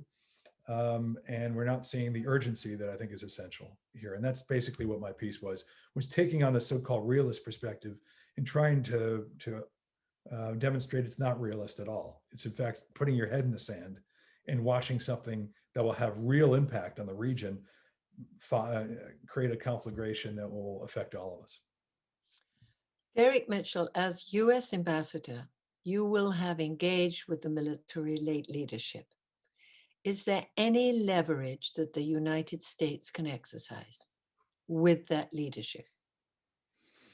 The United States, it's very difficult now. Our leverage is limited. I think we had a little bit more leverage some years back, but to be very honest, the Rohingya crisis in 2017 alienated us from certainly the military and the people of the country, and even the government, even Aung San Suu Kyi's NLD government. It wasn't, frankly, our fault. We stood up for what was right with the genocide, the crimes against humanity, whatever you want to call what happened to the Rohingya. But we don't have the relationships today we have then. And as anything around the world in diplomacy, but certainly in Asia and in Burma, relationships matter. So we don't have the same relationships. I think we can do more, and we did through our military to demonstrate our distaste, because they do deeply care, their military, about what other militaries and what our military thinks, but it's very limited leverage. And the military is not going to listen to us. They're in an existential battle, in their view, for both their personal well-being, their position in the country. What we need to do is then we need to take a leadership position in building a coalition. And again, lighting a fire under our partners and allies in Asia to demonstrate that even if, it's a long shot, we have to impose at least more cost on them. But we have to be realistic about the leverage that we have, which is not great. Russia is the main supplier of weapons to the Tatmadaw. Does Moscow have any leverage? Well, it's coming back to me. I turned you down. Yes, but I will move it afterwards. Okay, all right. Russia traditionally has not had much interest in Myanmar, except they like to go in where there are opportunities. They're like the vultures who come in when there's a conflagration somewhere. They're there to sell weapons and to make the most out of the devastation. So they do have, if they shut down the weapons, if they decided we will agree with the arms embargo move through the UN, yes, that would go a huge way. They'd shut off their pipeline of money and assistance to the military. That has influence. I don't see it happening, unfortunately. And in fact, in real time, we're seeing even today a delegation going there of the military and others close to the military seeking Russian aid. But the Russians aren't interested in playing ball, but we should do everything we can to isolate them. And frankly, the Chinese can help with that, because they don't have an interest in seeing a conflagration on their border either. So, what I wrote in my piece in Foreign Affairs is we have to, even the United States, certainly China and others, have to move beyond great power competition mindset on a place like Burma, because this should not be a place for great power competition. We're seeing it's a zero sum, but in fact, it affects all of us equally in our interests, maybe some more than others, maybe China even more than us. But they should see trying to shut down Russian influence as in their interest. But, I think remains to be seen whether they will see it that way. I want to turn to Hu Chin Ling Hung and ask him about the influence of your neighbors. Can Thailand be a supporter of your efforts for democracy? I would say definitely yes. Thailand could be a big help for us. as a neighboring country, it is very important role that supporting our democratization. For example, right now we need help from international communities to support the displaced people. But Thai-Burma border is the most important place, to conduct that kind of help um, and transfer or some kind of support through that border, because there are tons of people who are residing in that Thai border area where the EAOs are, and that is there's another role that Thai can play to leverage with the Burmese military, because EAOs are there also. So that is very important, I think. Daniel Twining, what's your perspective on the regional role other than ASEAN as a group? No, I totally agree with Derek. The region has the most to lose. I mean, frankly, the region has more to lose than the United States. China has a lot to lose from a failed state at the heart of Asia that's producing terrible refugee flows and exacerbating the illicit trade in timber and minerals and drugs and all the things that the old Burma was known for before it opened up and reformed. I think we expect particularly Japan, particularly India, and also some of the more enlightened countries in ASEAN to frankly assess their own interests in not having this kind of, Derek's word conflagration is an excellent one. I mean, another is just this idea really of, I think Samantha Power, USAID administrator, talked about, having a Syria in Southeast Asia, that this is not something that accords with any of ASEAN's objectives or just the idea of, the Asian economic miracle that we were discussing earlier. So there is a compelling regional stake in not letting the fire burn, in not letting this country seep deeper into just terrible, gruesome forms of human misery and just extraordinary authoritarian abuses, and move it onto a different track. The neighbors have a primary responsibility here, frankly, a greater responsibility than the United States, though I would say we should do everything we can.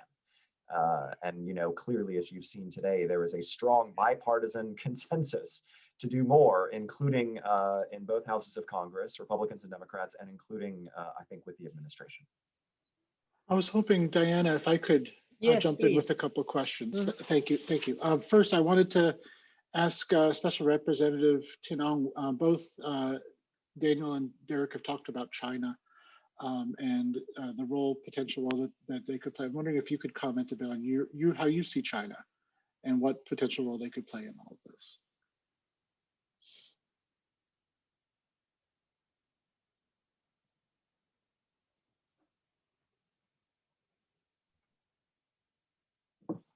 Hello? Yes. We can hear you. Okay. Hey, China is very important for us also because it is neighboring with our country, and it has got a lot of interest in Burma, and it has got a lot of businesses and economics are running in Burma also. I mean, Chinese owned businesses, and not only that, there is a big pipeline, and there are big projects going on in Burma, and so I would say the Chinese leadership is strategic enough to realize that illegal military coup is not good for its strategic interest in Burma, political, social, and economic, and neither is turning a blind eye to the voices of 54 million people, who have made their defiance against the coup known loud and clear. So, and on the NUG's part, we hope to be constructive and mutually beneficial in our engagement with China. It is our neighbor, like I said, and then regional power whose geopolitical importance to Burma cannot be ignored at all. It is in China's interest to prevent Burma's collapse, and I have no doubt that Beijing would want to see a return to peace and stability in Burma. That is very important to them, for them also, because, like I said, they've got a lot of interest in a lot of business and economics, and they cannot do that without engaging with the NUG, which is legitimately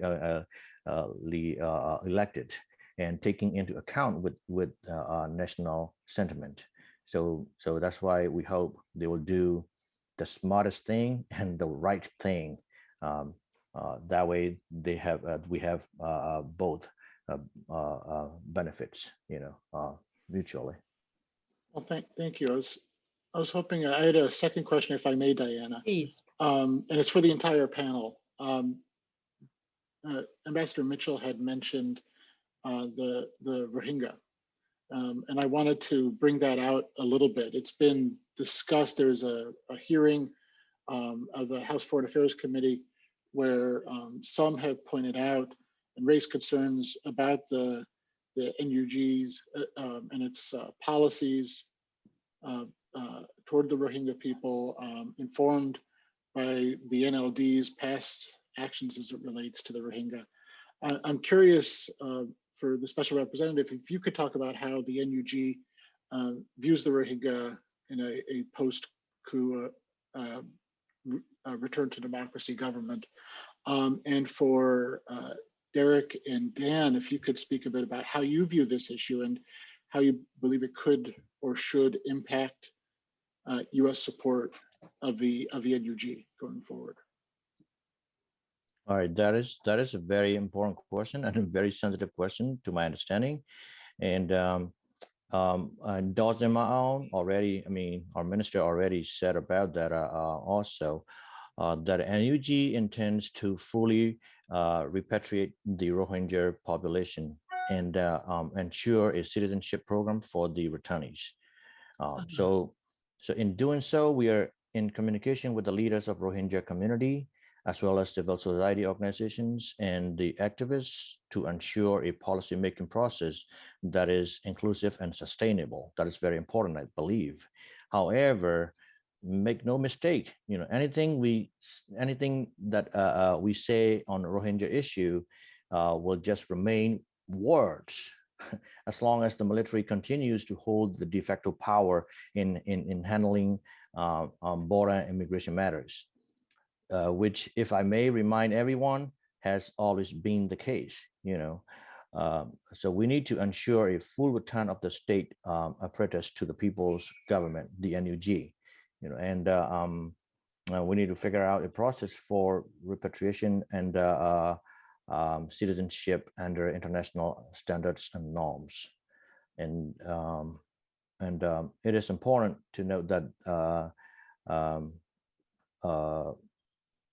the prevailing sentiment emerging among the majority Burma populace after encountering the military's brutality firsthand on the streets of major cities and urban areas. So it is a sentiment of disdain for the military, as well as the empathy and solidarity with our ethnic brothers and sisters who have had to bear these atrocities by the military in their home states on a regular basis. So I call it a national awakening, and an incredible, powerful, unifying factor that we can serve as basis for the meaningful change and reconciliation. So as the people's government, NUG's policies will be reflective of this national sentiment. So we will approach every issue with that notion at its core, including the Rohingya issue as well. Thank you. Daniel, do you want to address? Yeah, I would like to expand on the special representative's point, because it's compelling and worth talking about for another minute, which is that really what we've seen here since February 1st is that the Tatmadaw, the Burmese military, has taken the abusive practices that were on display, that it used, that it deployed against ethnic minorities, and it has deployed those repressive tactics and abuses against ethnic Bamars in the heartland of Burma. So I think there is a new level of understanding that this is not acceptable, that a military shouldn't be in the job of repressing its own citizens, not just in Rakhine or anywhere else, but really across the whole country, and that any settlement is going to have to involve a federal system that empowers subnational government and grants substantial local autonomy, that you're never going to control this very heterogeneous and diverse and geographically complex country from the center, from the capital. Nor are you going to be able to control it through brute force. You're going to have to control, you're going to have to administer and govern it through inclusive institutions that give everybody a voice, and that, quite importantly, protect minority rights. Because there are a lot of minorities in Burma, not just the Rohingya, there are a lot of minorities in Burma. And one reason you have the world's longest running civil war is there essentially has never been a settlement to protect the rights of minorities across the country, who combined make up a substantial portion of the country, half or more than half. So let's think about a way forward that, again, gives everybody a stake in this country's future, and that devolves power down to the local level as much as possible. That's the way forward for this country. Derek Mitchell, you will have participated or listened to discussions within the NLD regarding a federal system. Where are the blocks? Where are the opportunities? In the federal system, it's an extraordinarily complex challenge for the country, is the problem. It sounds sort of, I mean, I think Dan is exactly right in terms of the vision and what's necessary, how to get from here to there in a country of extraordinary complexity and historical trauma, of mistrust. I mean, fundamentally, no one trusts anybody in the country, even between the ethnic groups. There's a lot of mistrust. But they've tried over the past 10 years to have a series of dialogues where even the word federalism was sort of the F word of Burma. You couldn't use the word federalism 10 years ago. And the leadership would be appalled. Well, now they're talking openly about that. That even was a bridge they had to cross. But the key is getting people to sit down and recognize, as Dan said, that use of force is not going to solve this, and that there has to be some kind of federalized structure. But then, the practicalities of these states that are named after different ethnic groups are themselves have different ethnic groups within them, and they have to work out how local do you go? So it's maybe not being clear, but it's very, very complicated to go from the vision to the reality. But the first step is stopping the violence and starting a dialogue and ensuring that that the weapons are put away. And let me just say also, in the NLD, frankly, was not making much headway during their time, unfortunately. They had a number of big dialogues, but there was not a lot of trust being built between the ethnic nationalities and the NLD. So that was not on track as we had hoped in the past 5 years, but there was hope perhaps in a second term they might do better. We hope beyond hope in that regard. But I do want to say it's very good that the Rohingya are not being forgotten in all this. If I just add that they have to be part of the conversation. I think it's important for everyone that they're in some ways a special case because they're not even considered part of the fabric of the country, but they need to be part of the conversation for the NUG, so that this is not just about certain groups getting rights, but about the principle that everybody deserves dignity, everybody deserves rights. That has to be instituted at the foundation for a federal system or any other system. There have to be that acceptance that rule of law and dignity for all equally, and not just for some and not for others. Otherwise, you will never get to a federal system or trust or the kind of Myanmar that will be stable and peaceful. I want to move topic now to the trial, which is due to take place next Monday, May 24th. That is the presentation of President Hu Win Myint and Aung San Suu Kyi. U Chin Ling Hung, what do you expect to happen that Monday when these two leaders come before the court? We have a group working on that particular issue. We have lawyers also, so they are on that particular issue. So I cannot answer that question clearly, and I shouldn't either because I do not know 100%. So please excuse me on that. Do any of Derek or Daniel, do you have any opinions as to whether we could expect or hope for a legitimate judicial proceedings? No, I don't think so. Unfortunately, with regard to which, again, could you repeat? This is the so-called trial, at least appearance before the judge of both President Hu Win-myint and Aung San Suu Kyi, the state councillor. No. I mean, there's no free judiciary there. So it's pretty locked. They're just going to add charges. They'll keep them, and they'll find some reason to exclude them from politics and make them out into outlaws. So there's no chance of a fair trial. Daniel, can you give us any hope?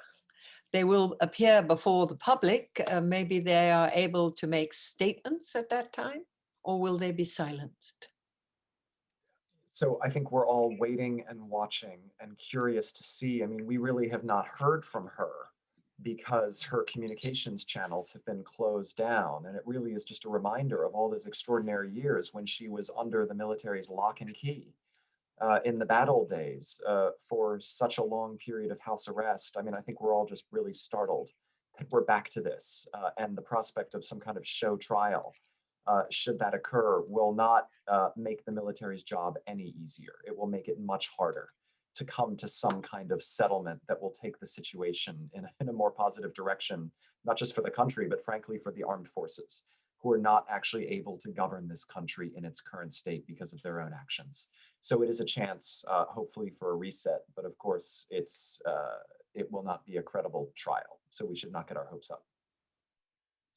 So I go back to the role of the international community with this important date and event happening on Monday. U Chin Ling, is the international community, is ASEAN able to make statements regarding the importance of their public appearance?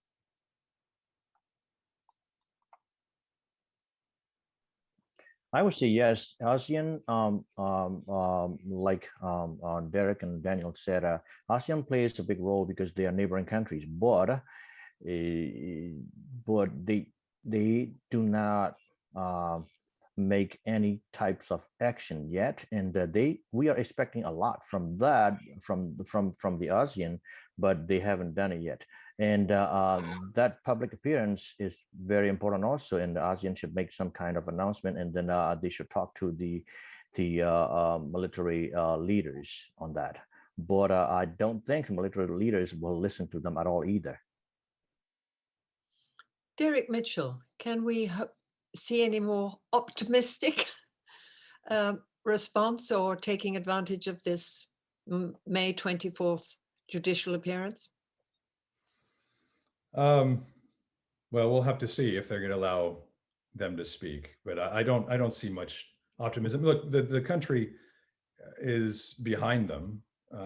They're clearly the leaders that the people want. That was demonstrated in the election last year. Mm-hmm. That's why they will be silenced, because they do represent the leadership of the people. They have credibility, legitimacy, and that makes them a threat. So, and the military wants to shut that down. They showed the military, I think we've tried to see from day one, from February 1st onward, is there any give? Is there any opening? Is there any back door that is possible to allow them to step back? And we haven't seen it. And we're just looking for something to hang on. But they've been steadily more and more brutal, digging in more and more every single day. They demonstrate, and barely even talking about the original reason for this, which was the election last year and their review.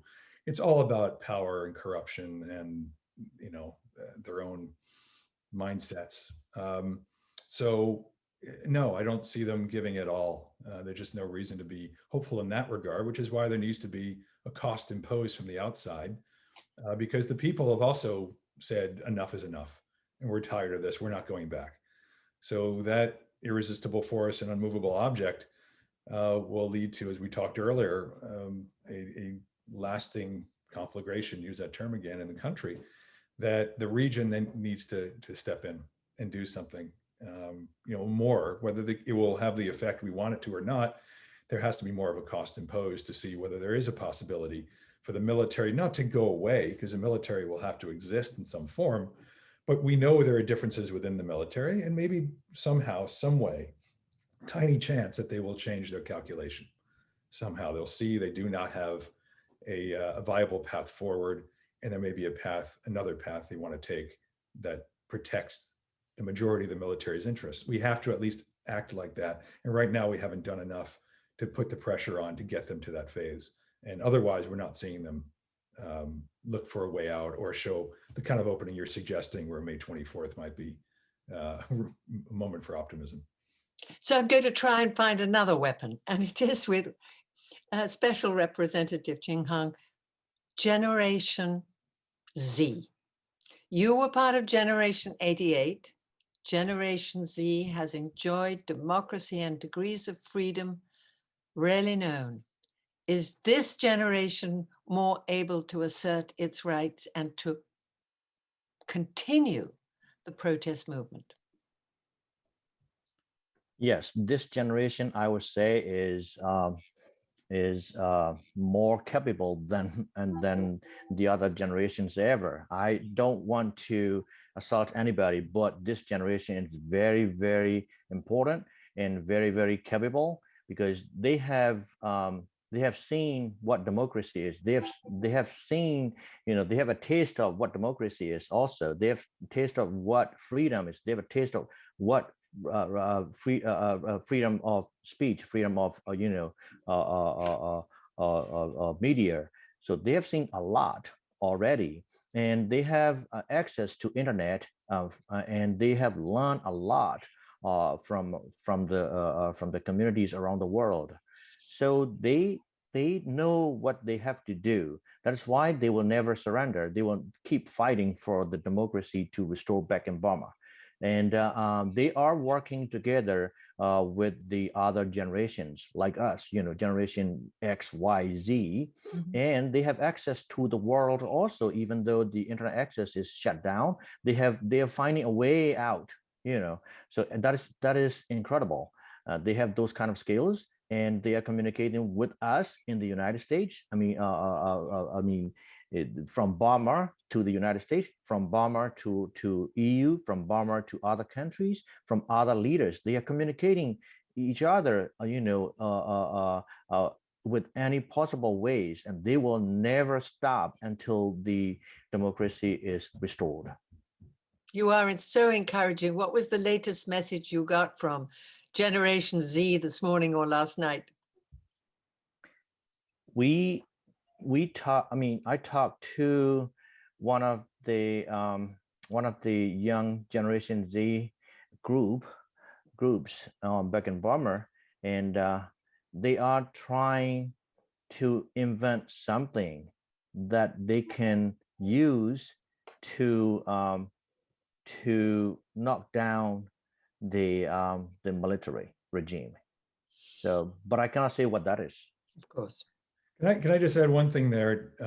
Look, I think it's absolutely right, and I think it's inspiring and it deserves our support. And what you see on the screen, except for you, Diana, is a lot of male faces. This is what we call a mantle, I guess, in Washington parlance, which I've tried to avoid. But the fact is, this is led by a lot of women in the country. And I said it when I was there, that the future of the country, the hopeful future of the country, is going to be based on the women of Myanmar. And it's not a knock on the men. It's not a knock on Tin Lin Aung or anybody else, but the resourcefulness, the creativity, the solidarity and fortitude, and bravery we've seen from the women who have led this. We saw it with Zin Mar Aung, who we've known for a long time. But there's so many women that are remarkable on the front lines here, who are just the future. I mean, as Dan said, the future for Myanmar is bright if the military would get out of the way. I mean, there's a lot of challenges. It's not as if the military got out of the way and everything is solved. The fundamental challenges of the country are really, really deep and abiding. But you can see in the younger generation, if the older generation at least would step aside, something pretty remarkable there. And that would work well for ASEAN and Asia and for all of us. And again, the women are a forefront. I just want to make that point within the Generation Z component that you mentioned. So Daniel, IRI's office in Myanmar, Burma is staffed by women, men? Both Burmese, including obviously wonderful women. But Diana, just to expand on this conversation, you know, I think all of us around the world are just very inspired, frankly, by what's happened in Burma. Obviously, the abuses and the crackdown and the usurpation of power are terrible. So the news is not good. But frankly, small d Democrats all over the world are watching this civic and political resistance and are finding it to be really incredibly empowering and inspiring to them. And we shouldn't remember that. I mean, I think the miscalculation of the military fundamentally, first in the elections when their party got very few votes, you know, they realized they were never going to get the country back through free and fair elections, that you can't go backwards. But really the fundamental miscalculation is the Burmese military, the Tatmadaw, at least at the leadership level, has not changed. But the society has totally changed. The society is empowered, the society is connected, and the society is never going to sit back and let the military leadership brutalize the country and take away their most basic rights. And I think, again, we've just been so inspired by the various forms of resistance. You know, I shared with my entire global staff this week the few lines from the poet Keti, who I think a lot of us are citing just because of the incredible eloquence. But, you know, this line, they shoot in the head, but they don't know the revolution is in the heart. Yes. And his closing lament just before he died: I don't want to be a hero, I don't want to be a martyr, I don't want to be a weakling, I don't want to be a fool, but I don't want to support injustice. And if I have only a minute to live, I want my conscience to be clean for that minute. And that just speaks to the eternal human, universal longing and belief in dignity and freedom. And the military is never going to be able to suppress that. Well, Abe, I sincerely hope that this YouTube will be communicated widely, and that maybe, whether it's the Burmese community in the United States or maybe within Myanmar, Burma, they can hear those wonderful words and their poet recorded in Washington, D.C. Now, I know we're waiting for Ben Cardin, but you must tell us what you want from us for the remaining minutes. Well, I appreciate that. And we are actually planning on having this video translated into Burmese so that we can post it online and hopefully get the entire discussion that we've had this morning available to people both inside and outside of Myanmar, so they can hear it in their native language. I did have a couple other questions I wanted to ask, if I may, of this panel, especially for the special representative, but also to hear reactions from an American perspective from Dan and Derek. First being on questions about diplomatic recognition. This is an issue that the foreign minister raised about providing credentials to diplomatic staff by the ruling regime. Some have talked about the United States shifting recognition to the NUG as the legitimate government of Myanmar. I haven't seen that being raised at high levels in the U.S. government yet, but I think it's a question that's been on some people's minds in some of the discussions I've been in. So I'm curious if the special representative would want to address that issue, and also Derek, Dan, if you have thoughts on that issue from an American perspective. All right, Abe, thank you for a question. that is very important also to get a recognition from the United States, because United States is always playing the leading role on Burmese issues, on sanctions, on support, and everything. But this time we have seen that a little bit of concern that the diplomats, 3 diplomats got their visa 2 or 3 weeks ago, and then they are already here in the United States and started serving in the Burmese embassy to replace the diplomats who joined the CDM movement, and they were revoked from their position. So that is what we are concerned about, the United States policy on that. But we appreciate the United States focus on, criticizing the military junta and standing firm on not recognizing the illegal military regime. That is very clear. However, like I said, equal attention must be given to recognizing working with the rightfully elected government of the people of Myanmar, the NUG. The U.S. Department of State, I would say, must immediately cease all diplomatic relations with the junta-backed Ministry of Foreign Affairs. I would request that not to issue visa or accept any visa applications of those people who are slated to reduce our diplomats, who have declared defiance against the junta. I'm expecting, U.S. To do more and do better, to stand on the right side of history, and back its words to support with the real action.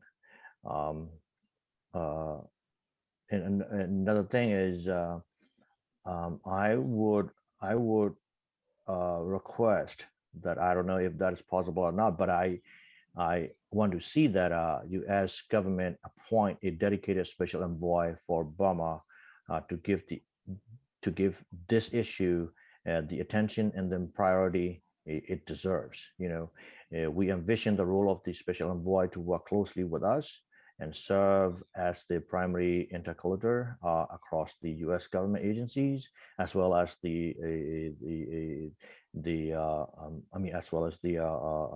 coordinate Myanmar policy across like-minded allies in the EUs and the West, and including the Canada, and partners in the region, like Quad or ASEAN. That'll be very appreciated. All the State Department and U.S. government also. So I want to show my appreciation to State Department, from the Homeland Security, and then National Security Council. They have done a lot to support our cause and engage us on a regular basis. So I hope this continues and at a heightened level of attention and the priority. Thank you.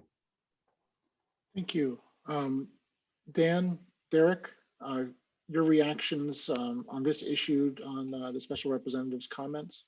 Well, I agree that Abe Denmark would make an excellent U.S. special representative for Burma. So I second the motion.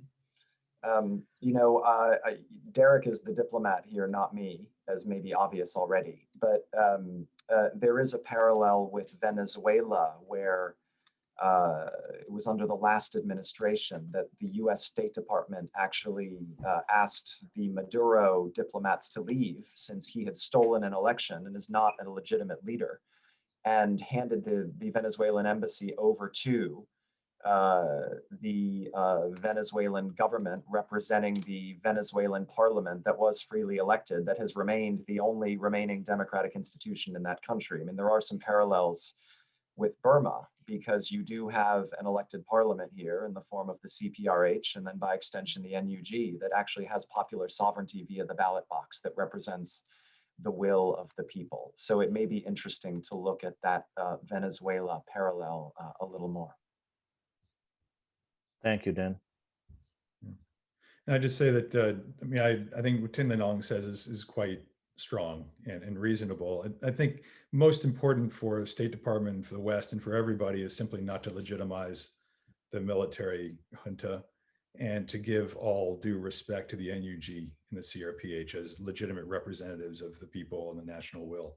So that has to be airtight by everyone, that they give due respect, be in continued dialogue and consultations with them going forward. Thank you, Derek.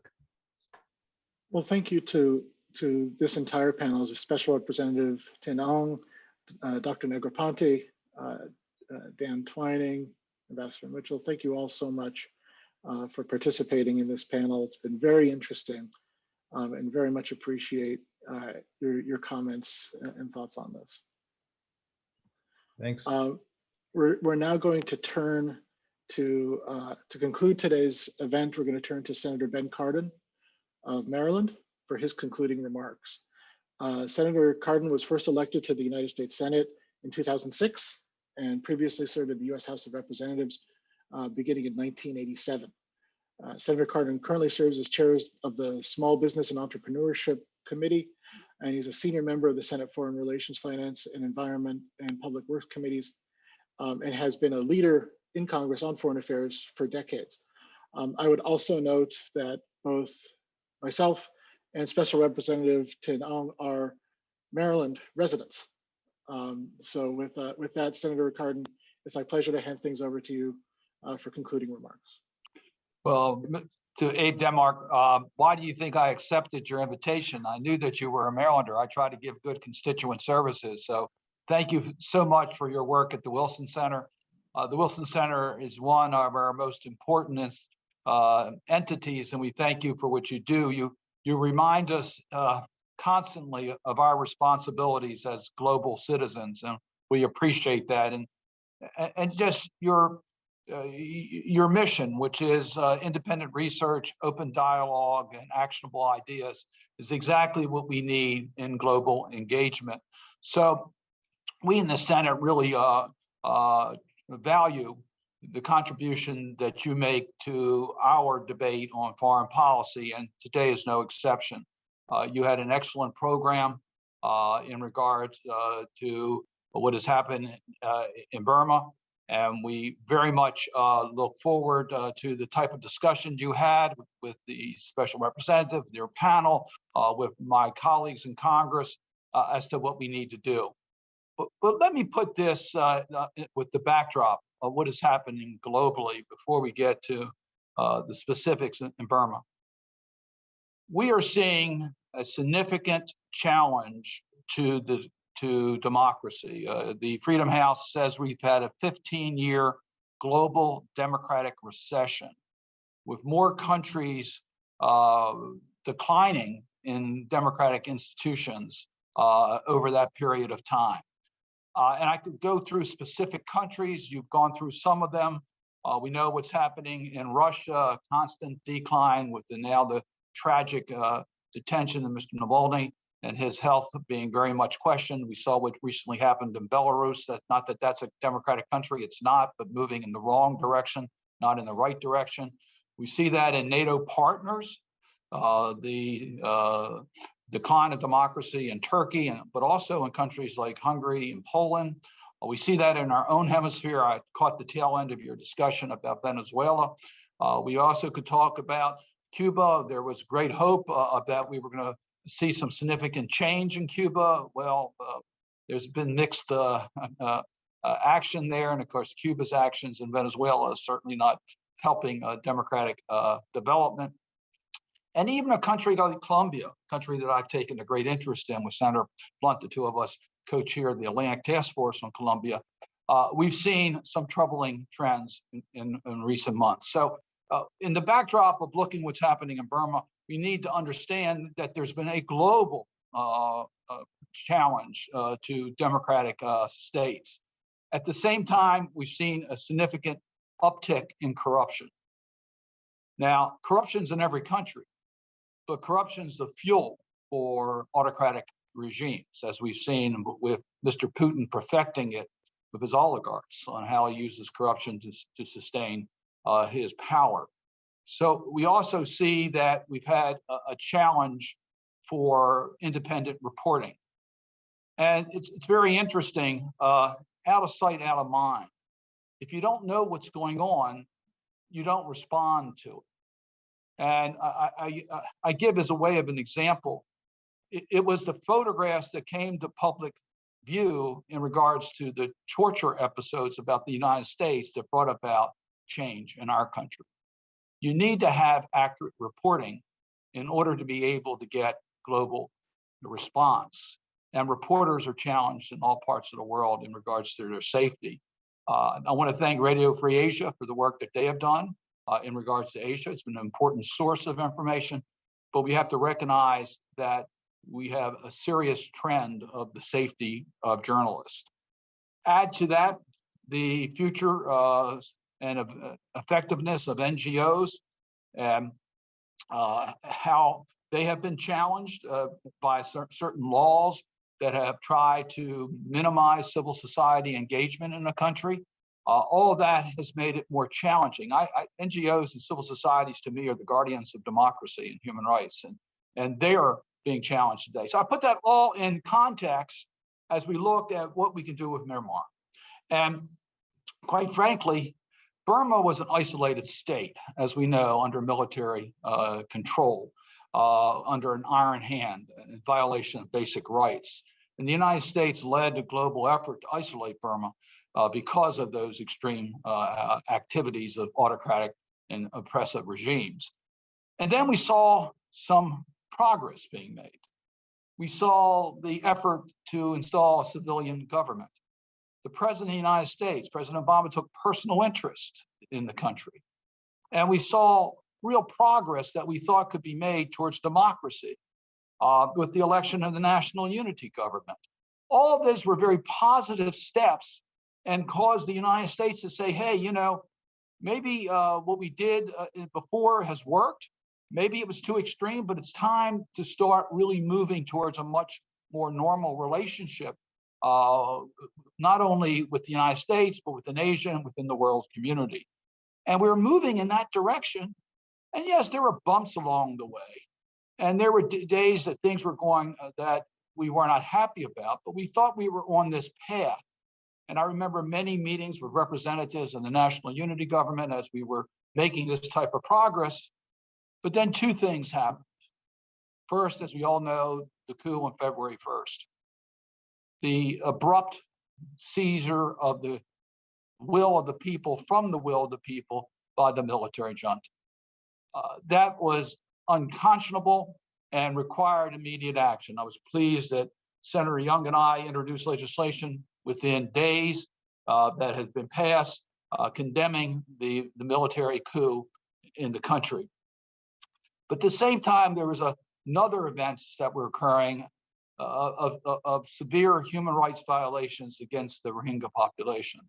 And that started in 2017. 740,000 fled to Bangladesh, and we thank what Bangladesh did in order to let them come in, but the circumstances are unsustainable, and it was clearly an attempt to remove a population safety in the country, something that just brought the world attention to the gross violations of human rights. These two events required action. And there was action taken. And I want to compliment the Biden administration. They took action in imposing sanctions. I will surely be introducing legislation that will provide both humanitarian assistance and accountability for the human rights violators during these recent activities. So we need to respond and make it clear on the carrot stick approach. Yes, we want to normalize and help nurture the development of democratic institutions in Burma. We want to support the National Unity Government, but we will stand up against the military junta and their illegal actions and take the appropriate steps, not to punish the Burmese people, but to say that we stand with the people of Burma for a genuine democracy and a more peaceful, just society for for all.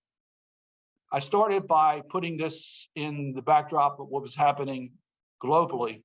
So this is not an isolated circumstance of the decline of democracy or protection of human rights. And that's why it's important, and I was pleased to hear President Biden talk about a value-based foreign policy.